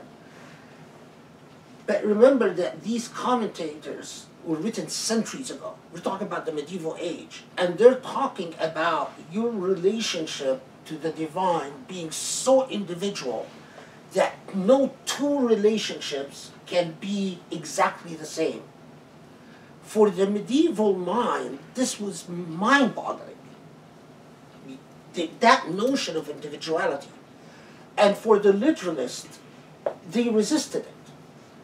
But if you read centuries later Foucault and Derrida and the cosmopolitan philosophers, you get, your mind is blown, because your Muslim theologians centuries earlier saw the importance of consciousness of the individuality of each being.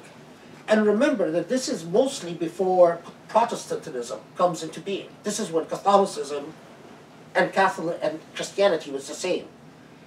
And they espoused this individualistic theology between the individual and the divine in direct opposition to the Catholicism of Christianity. Later on, Christianity, in a couple of centuries, will have the Protestant birth. Luther will come along, and the church will start having, and so on. But all of this is unfolding in the field of kalam, of theological pedagogies, in which Muslims are debating with Christians, and Christians, all being of the Catholic ilk, are saying, no, the individual must be subsumed to the church. And Muslims are saying the relationship between the individual and the divine is so unique and so specific that no two, even the relationship between a teacher and a student, or a mother and father, or husband and wife, can exactly be the same. And so knowledge of the divine must be individual and specific.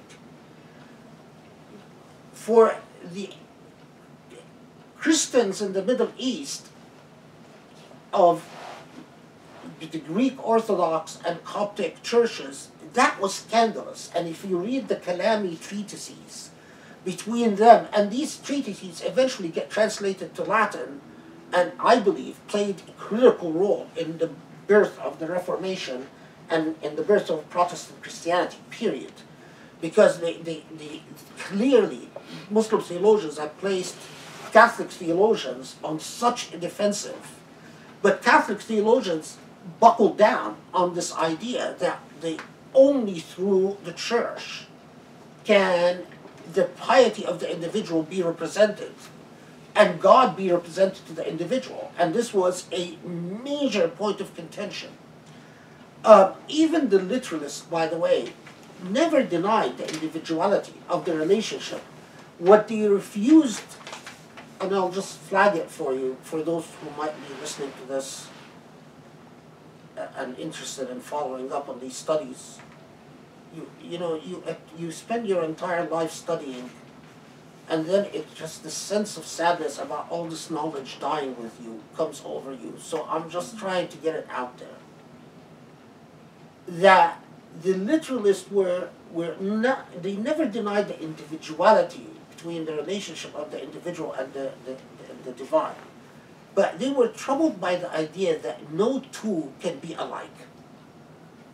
because that challenged, in their view, or deconstructed the role of the text, the supremacy of the text, and the authority of law.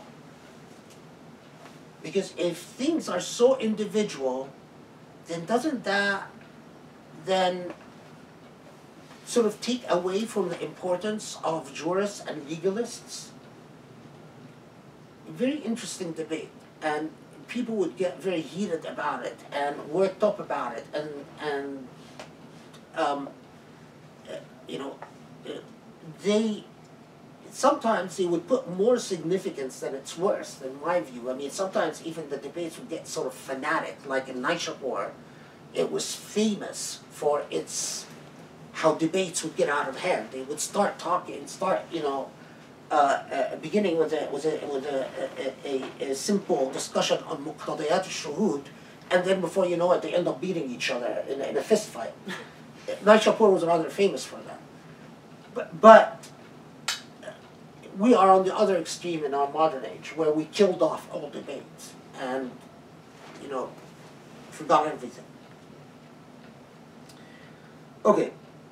So how can you deny the blessings of your Lord? كأنهم الياقوت والمرجان. 58. Even as the ruby and as the coral stone are they. So which of your Lord's boons do you two deny? Okay.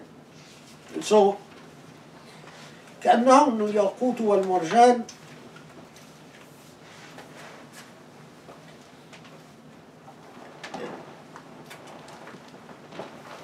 I could summarize the debate, because the question is, what is it referring to? Who are the كأنهم? Who are the they? عطف على ماذا? And the sexual school, that's easy enough. They are so beautiful. They are like corals and pearls, right? Rubies and pearls. So it's a kinaya. It's what's English word? Symbolic reference. Is that symbolic? Yeah. To pearls and rubies. They're so beautiful. They're like pearls or rubies. The second school that said no, women in heaven are going to be, when they come to, they're going to see themselves in their most beautiful form. Of course, Rabah al-Alawiyya has a very interesting poem where she says, my most beautiful form is to be dissolved in love of my Lord. And so Sufis then had a very interesting debate about that. Well, so how is Rabah al-Alawiyya, how would she come back to heaven if she sees herself in her most beautiful form as dissolved in the Lord? So how can she come back dissolved? It's sort of a tongue-in-cheek debate, but you can read poetry. The poetry was very fascinating. The third school said no. The pearls and rubies being referred to here is not reference to either the sexual women or the heavenly women, the rewarded women, but to كمال الصفات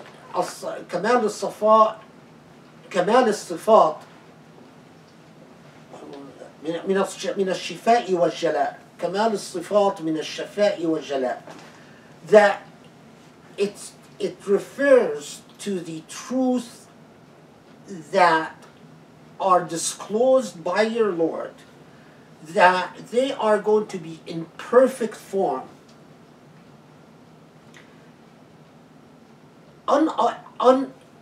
uncontaminated by defects and unadulterated in their nature. And so in this, the symbolic construct here is to the nature of the disclosure of truth. So that in here, الصفاء والجلاء من المسر الثاني بص سر تاني لأرباب النظر. I'm getting tired, so that's why I'm fumbling my لأرباب النظر والعيان, so that for those people of reflection and contemplation, النظر والعيان, that they will see the truth uncontaminated and unadulterated, uncorrupted by anything. And that's the reference to كأنهن اللؤلؤ الياقوت والمرجان. Of course, I was going to add another complexity to it, but better not. Okay, so then the refrain again, right? And how? So what of your blessings of your Lord do you deny? And then verse 60. Is the reward of goodness aught but goodness? هل جزاء الإحسان إلا الإحسان. Now I'm looking for the other. Maybe I don't need the text, but I'll just do it from memory. Okay. This verse, هل جزاء الإحسان إلا الإحسان. Literal translation is simple enough. So God is asking rhetorically, how could it be that goodness can be rewarded by other thing other than goodness, by any other thing but goodness? Now, for the spiritual school, the Sufi school, and the Kalami school, the theological school, both of them said, you know, this is material proof that if your longings are not material and not physical, that God is not going to reward you through physical and material things. That this is, your reward is going to be in proportion to your nature. Because what it's expressing here is a parallel type relationship of the just reward of goodness can be only goodness. Now, the thing though,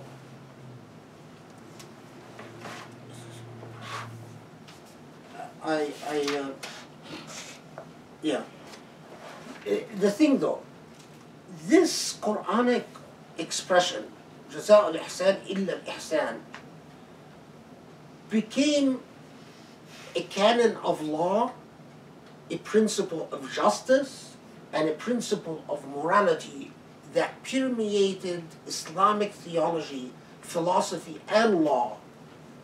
Because the simple equation it tells you is like the Quranic expression لا تزر وازرة وزر أخرى, that no one person can be held guilty for the faults of another. This one says if someone does goodness, they deserve goodness. To the extent that even in juristic debates about marriage and divorce and what rights of a person is or are or are not in a divorce, this verse is often quoted in the context of,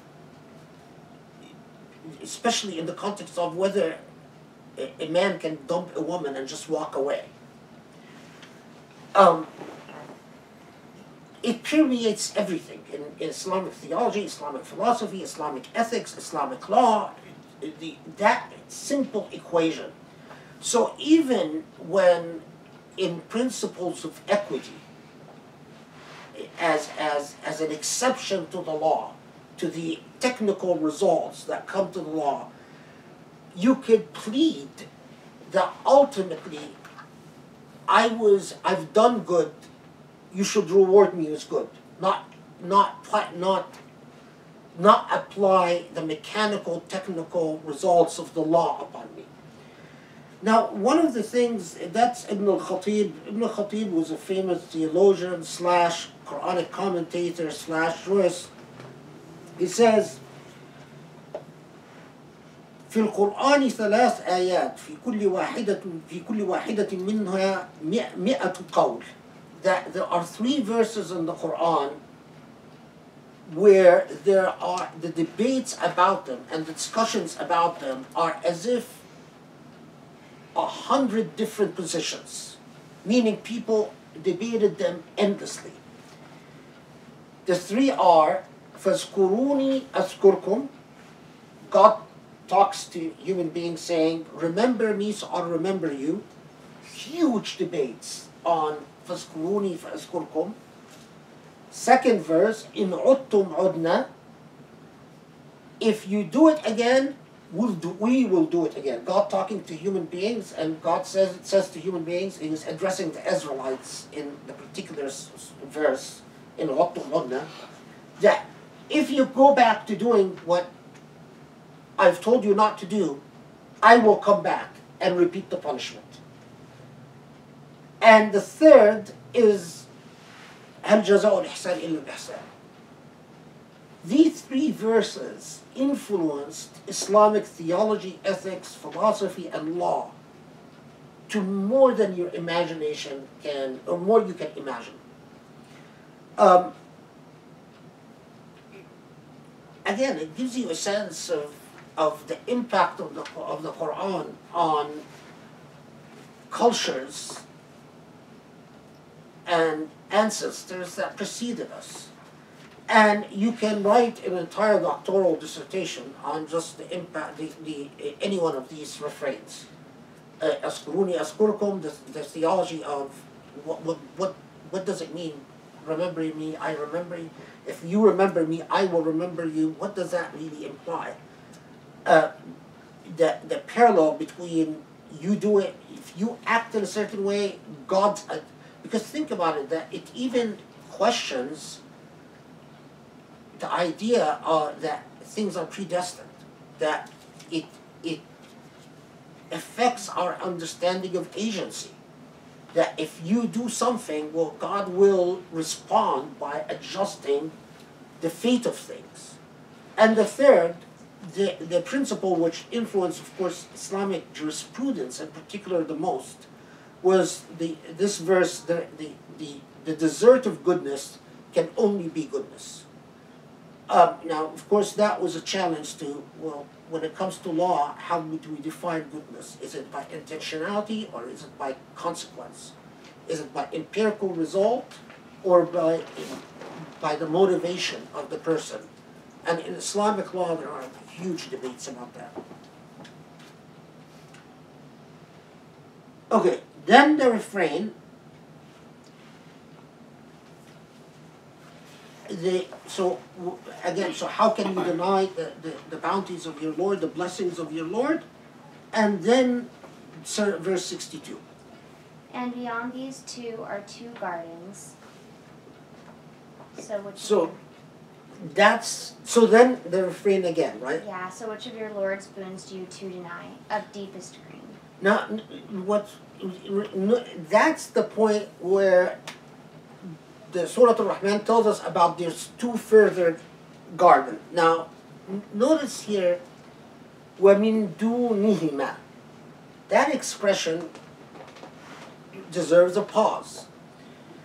Because مِن دُونِهِمَا, دُون الشيء, could be beyond them, but what can it also be? What is دون الشيء? Huh? Beneath something, right? Lesser than something. Now, the meaning is significant because if it's beyond them, meaning is it just further from them, or is it talking about lesser 2 levels of gardens, or 2 lesser levels of gardens? Just so you know, I mean,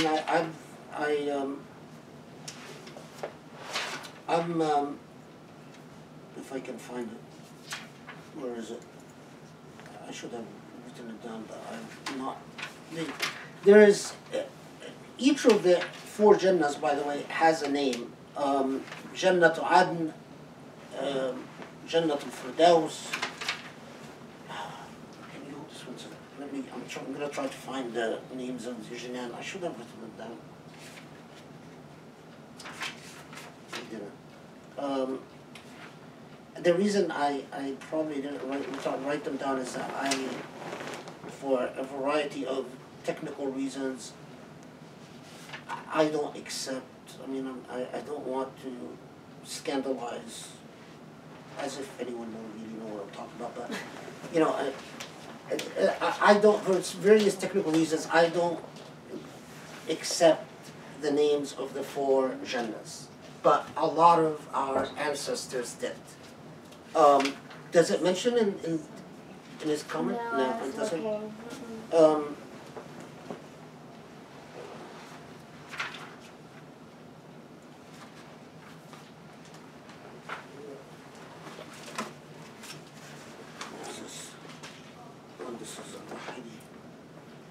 Yeah, okay. Jannatu Adn, if you want to write it down, Jannatu Adn, Jannatul Na'im, Jannatul Firdaus, wa Jannatul Ma'wa. These are the 4. Jannatul Adn, Jannatul Na'im, Jannatul Firdaus, wa Jannatul Ma'wa. So, according to this school of thought, it's referring to 2 Jannahs. The first 2 are Jannatul Firdaus wa Jannatul Ma'wa, and the second 2 are Jannatul Adn and Jannatul Na'im. So when it says وَمِن دُونِهِمَا جَنَّتَانِ, that further or lesser than them are Adn and Na'im, and Firdaus and Ma'wa are the first 2. Now if... Which tafsir is this? Oh, this is... you'll find it in a lot of different tafsirs, but this was al-Wahidi. Tafsir al-Basit by al-Wahidi. And al-Wahidi goes on to talk about the basis for each of them having the name that it does, and they're mentioned in the Quran. All the Firdaus, al-Ma'wa, al-Na'im, and Adn are all mentioned in the Quran. The big debate is whether it refers to these are names of 4 different Jannahs, or whether these are referring to the same Jannah. So Adn, Firdaus, Ma'wa, and Na'im are different names for the same thing. And I don't want to get into that whole thing, and I'm sure you don't want me to. Yes, we do. Really. Don't rush, because I don't think we're going to make it all the way to the end, and it's better if you take your time. No, I think you're just rushing yourself, but everyone else is interested. But okay. So that gets into such a technical. So just it's enough that you know that there are these 4 names, they're all mentioned in the Quran, and there is that debate. But I think people want to know what are the 4 and what does that mean. I mean, that's like, Sharif, what do you think? No. There are inshallah in other surahs, because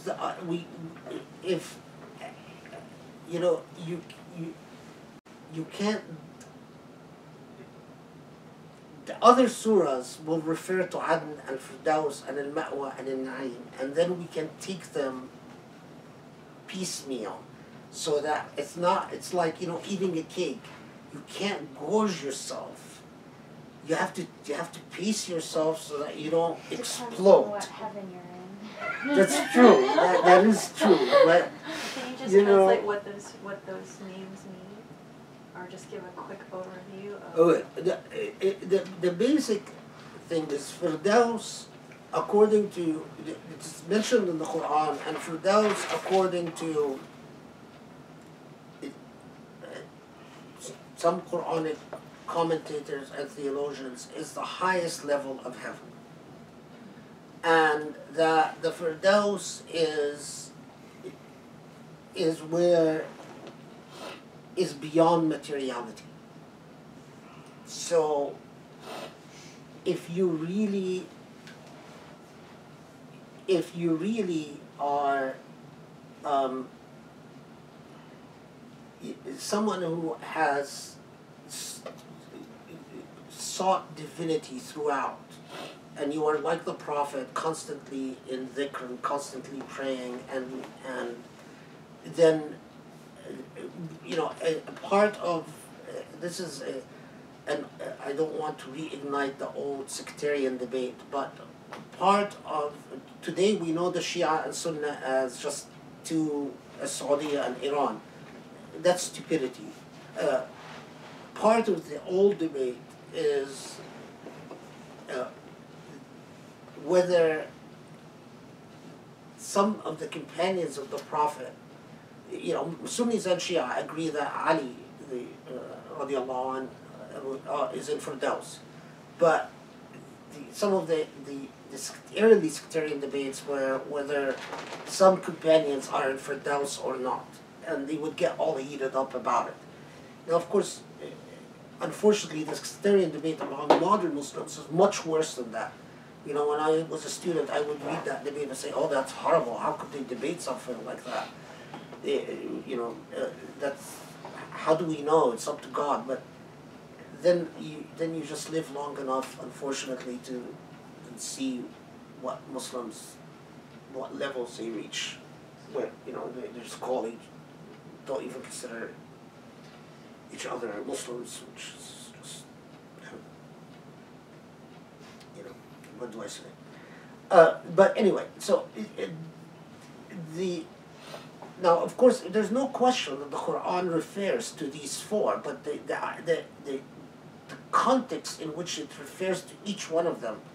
Now, Ma'wa is supposed to be, and there is a debate whether Ma'wa is sort of the second tier of heaven, where you're not talking about prophets and you're not talking about, you know, people like Imam Ali or Ahlul Bayt or Jesus or Ibrahim and so on, but you're talking about a lesser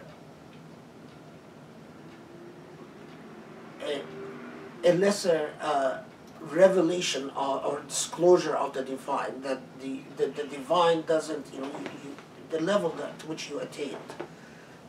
And then the most agree that what was it again? Adn and Naim, that the lower level are those who, you know, it's the lower, the most elementary level of Jannat al-Naim. That's fundamentally what and then there are those like me who don't believe that Firdaus, Ma'wa, Naim, and Adan are referred to their levels of heaven, but are names of the same essential reality. And that the layering of heaven, and again, this is just my own theological perspective, is that the layering of heaven is, if we talk about each relationship and each reward in heaven being uniquely individual, which I believe, that's where the layering of heaven takes place. But again, that's a Khalidi thing. You can take it or leave it, you know.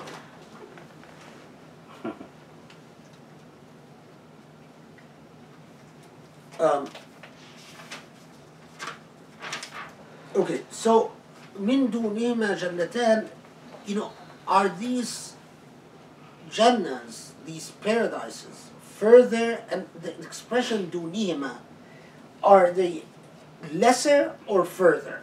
I have to tell you that I tend to the school of thought that think that the Quran is signifying lesser levels of attainment. The translators of your Quran seem to be to translate it as further, not lesser, right? What's that? No, mine says below. Yours said, but which Quran is it? It's Abdul Halim. This is Abdul Halim says below. What does yours say? What's the ayah number again? It's Stop showing me. 62. For the difference between the two gardens describes the 55. Sorry, guys. No, just look at It 62 says, and beyond these two. and Oh, beyond. beyond. Oh. And beyond. Gardens. Does it have a footnote for beyond? It says for the different these other ayahs. Yeah, I don't remember. I remember reading it, but I think they explained the debate Lower about whether gardens.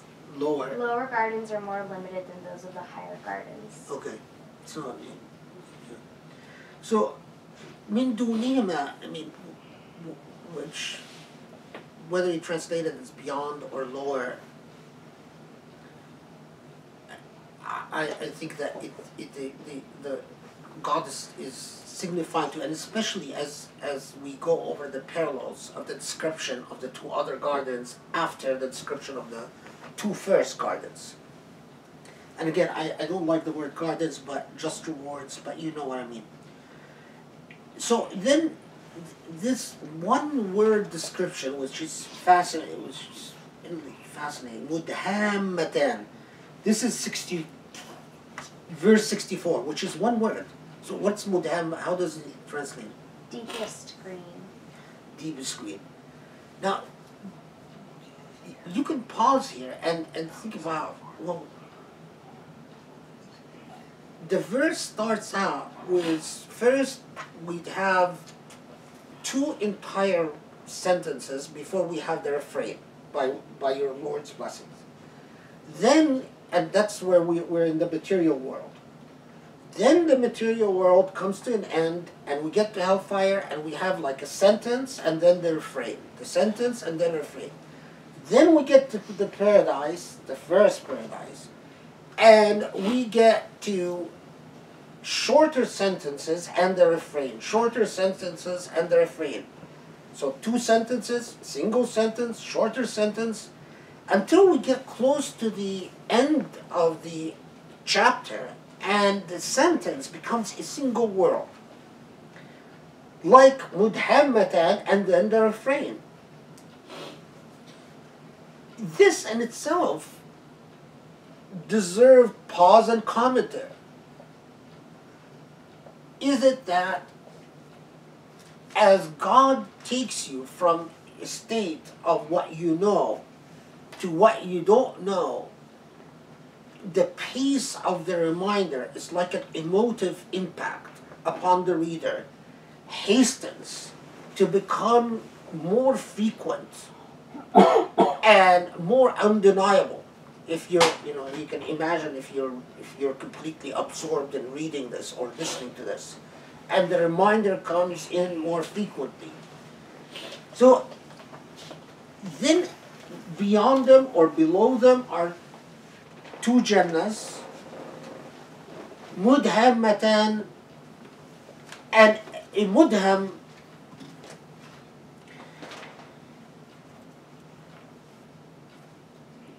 comes from the root word dahma. Now, dahm or dahma in the fi'al form, idam al-shay' is the good nature of something. So idahim, something dahim, so you is something that is only of good nature.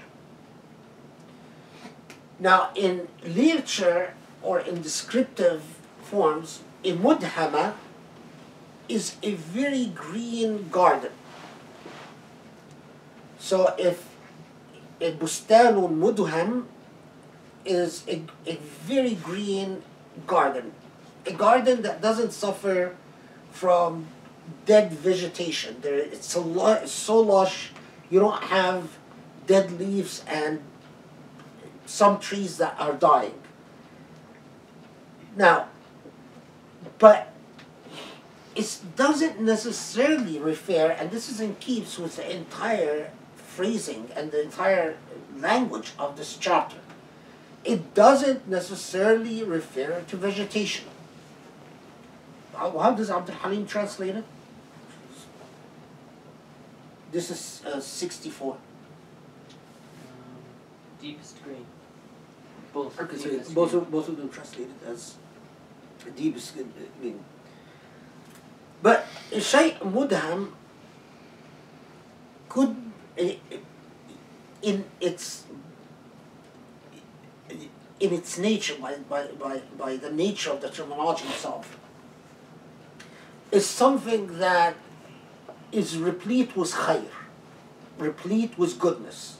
And part of what is derived from that meaning is to describe a garden that is mudham as absolute green. So for a class of, so that's one layer of meaning, is that it's referring to the two gardens, and it tells you that the two gardens are absolutely in the same way that the first two gardens with zawata afnan of remarkable wonders, these two other gardens are mudhammatan. There are lush with greenery, or just lush with goodness. But because of the further meaning, the other layer of this meaning, beyond lush with greenery, so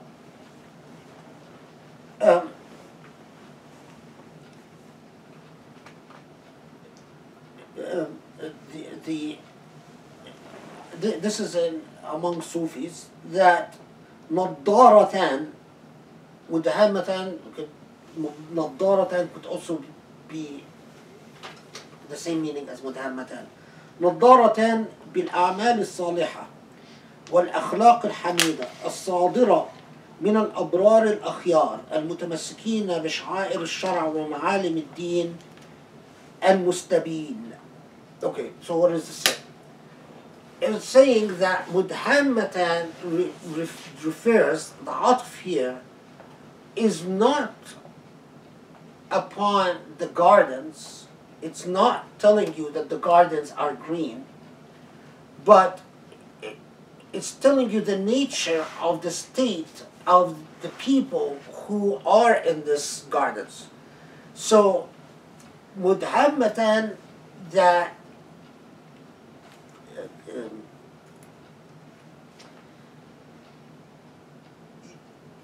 the nature of the people in these gardens are people who basically were performed good deeds and were, for the most part, ethical. They are akhyar abrar, but as will come in a short period, but they did not live their lives in pursuit of the love of the Lord. So they are what you can call, I've called in my writings, legalistic Muslims. They obey the law.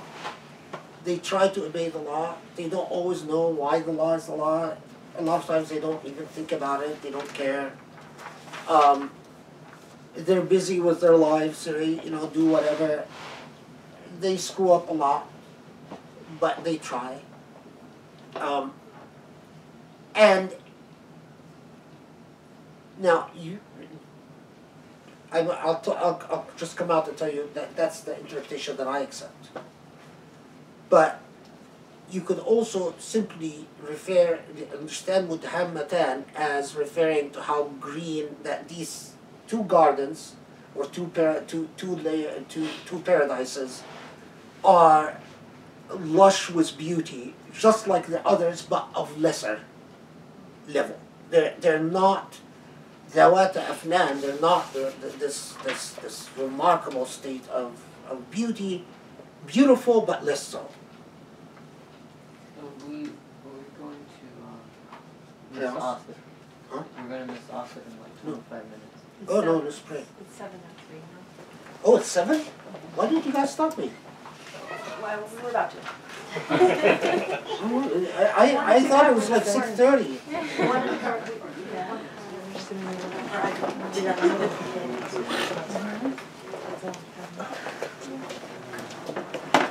I'm not sure. I don't know. You see like Surah al Rahman, Yeah.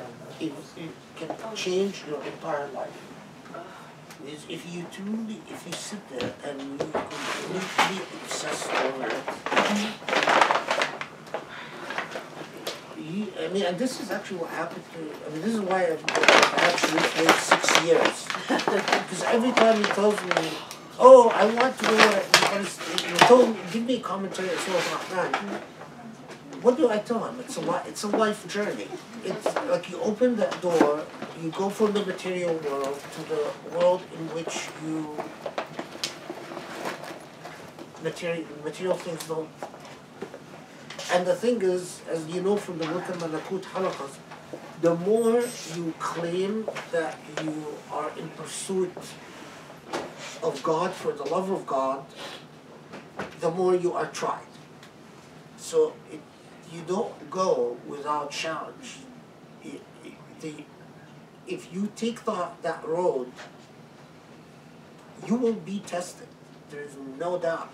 And the more determined you are, the harder your tests.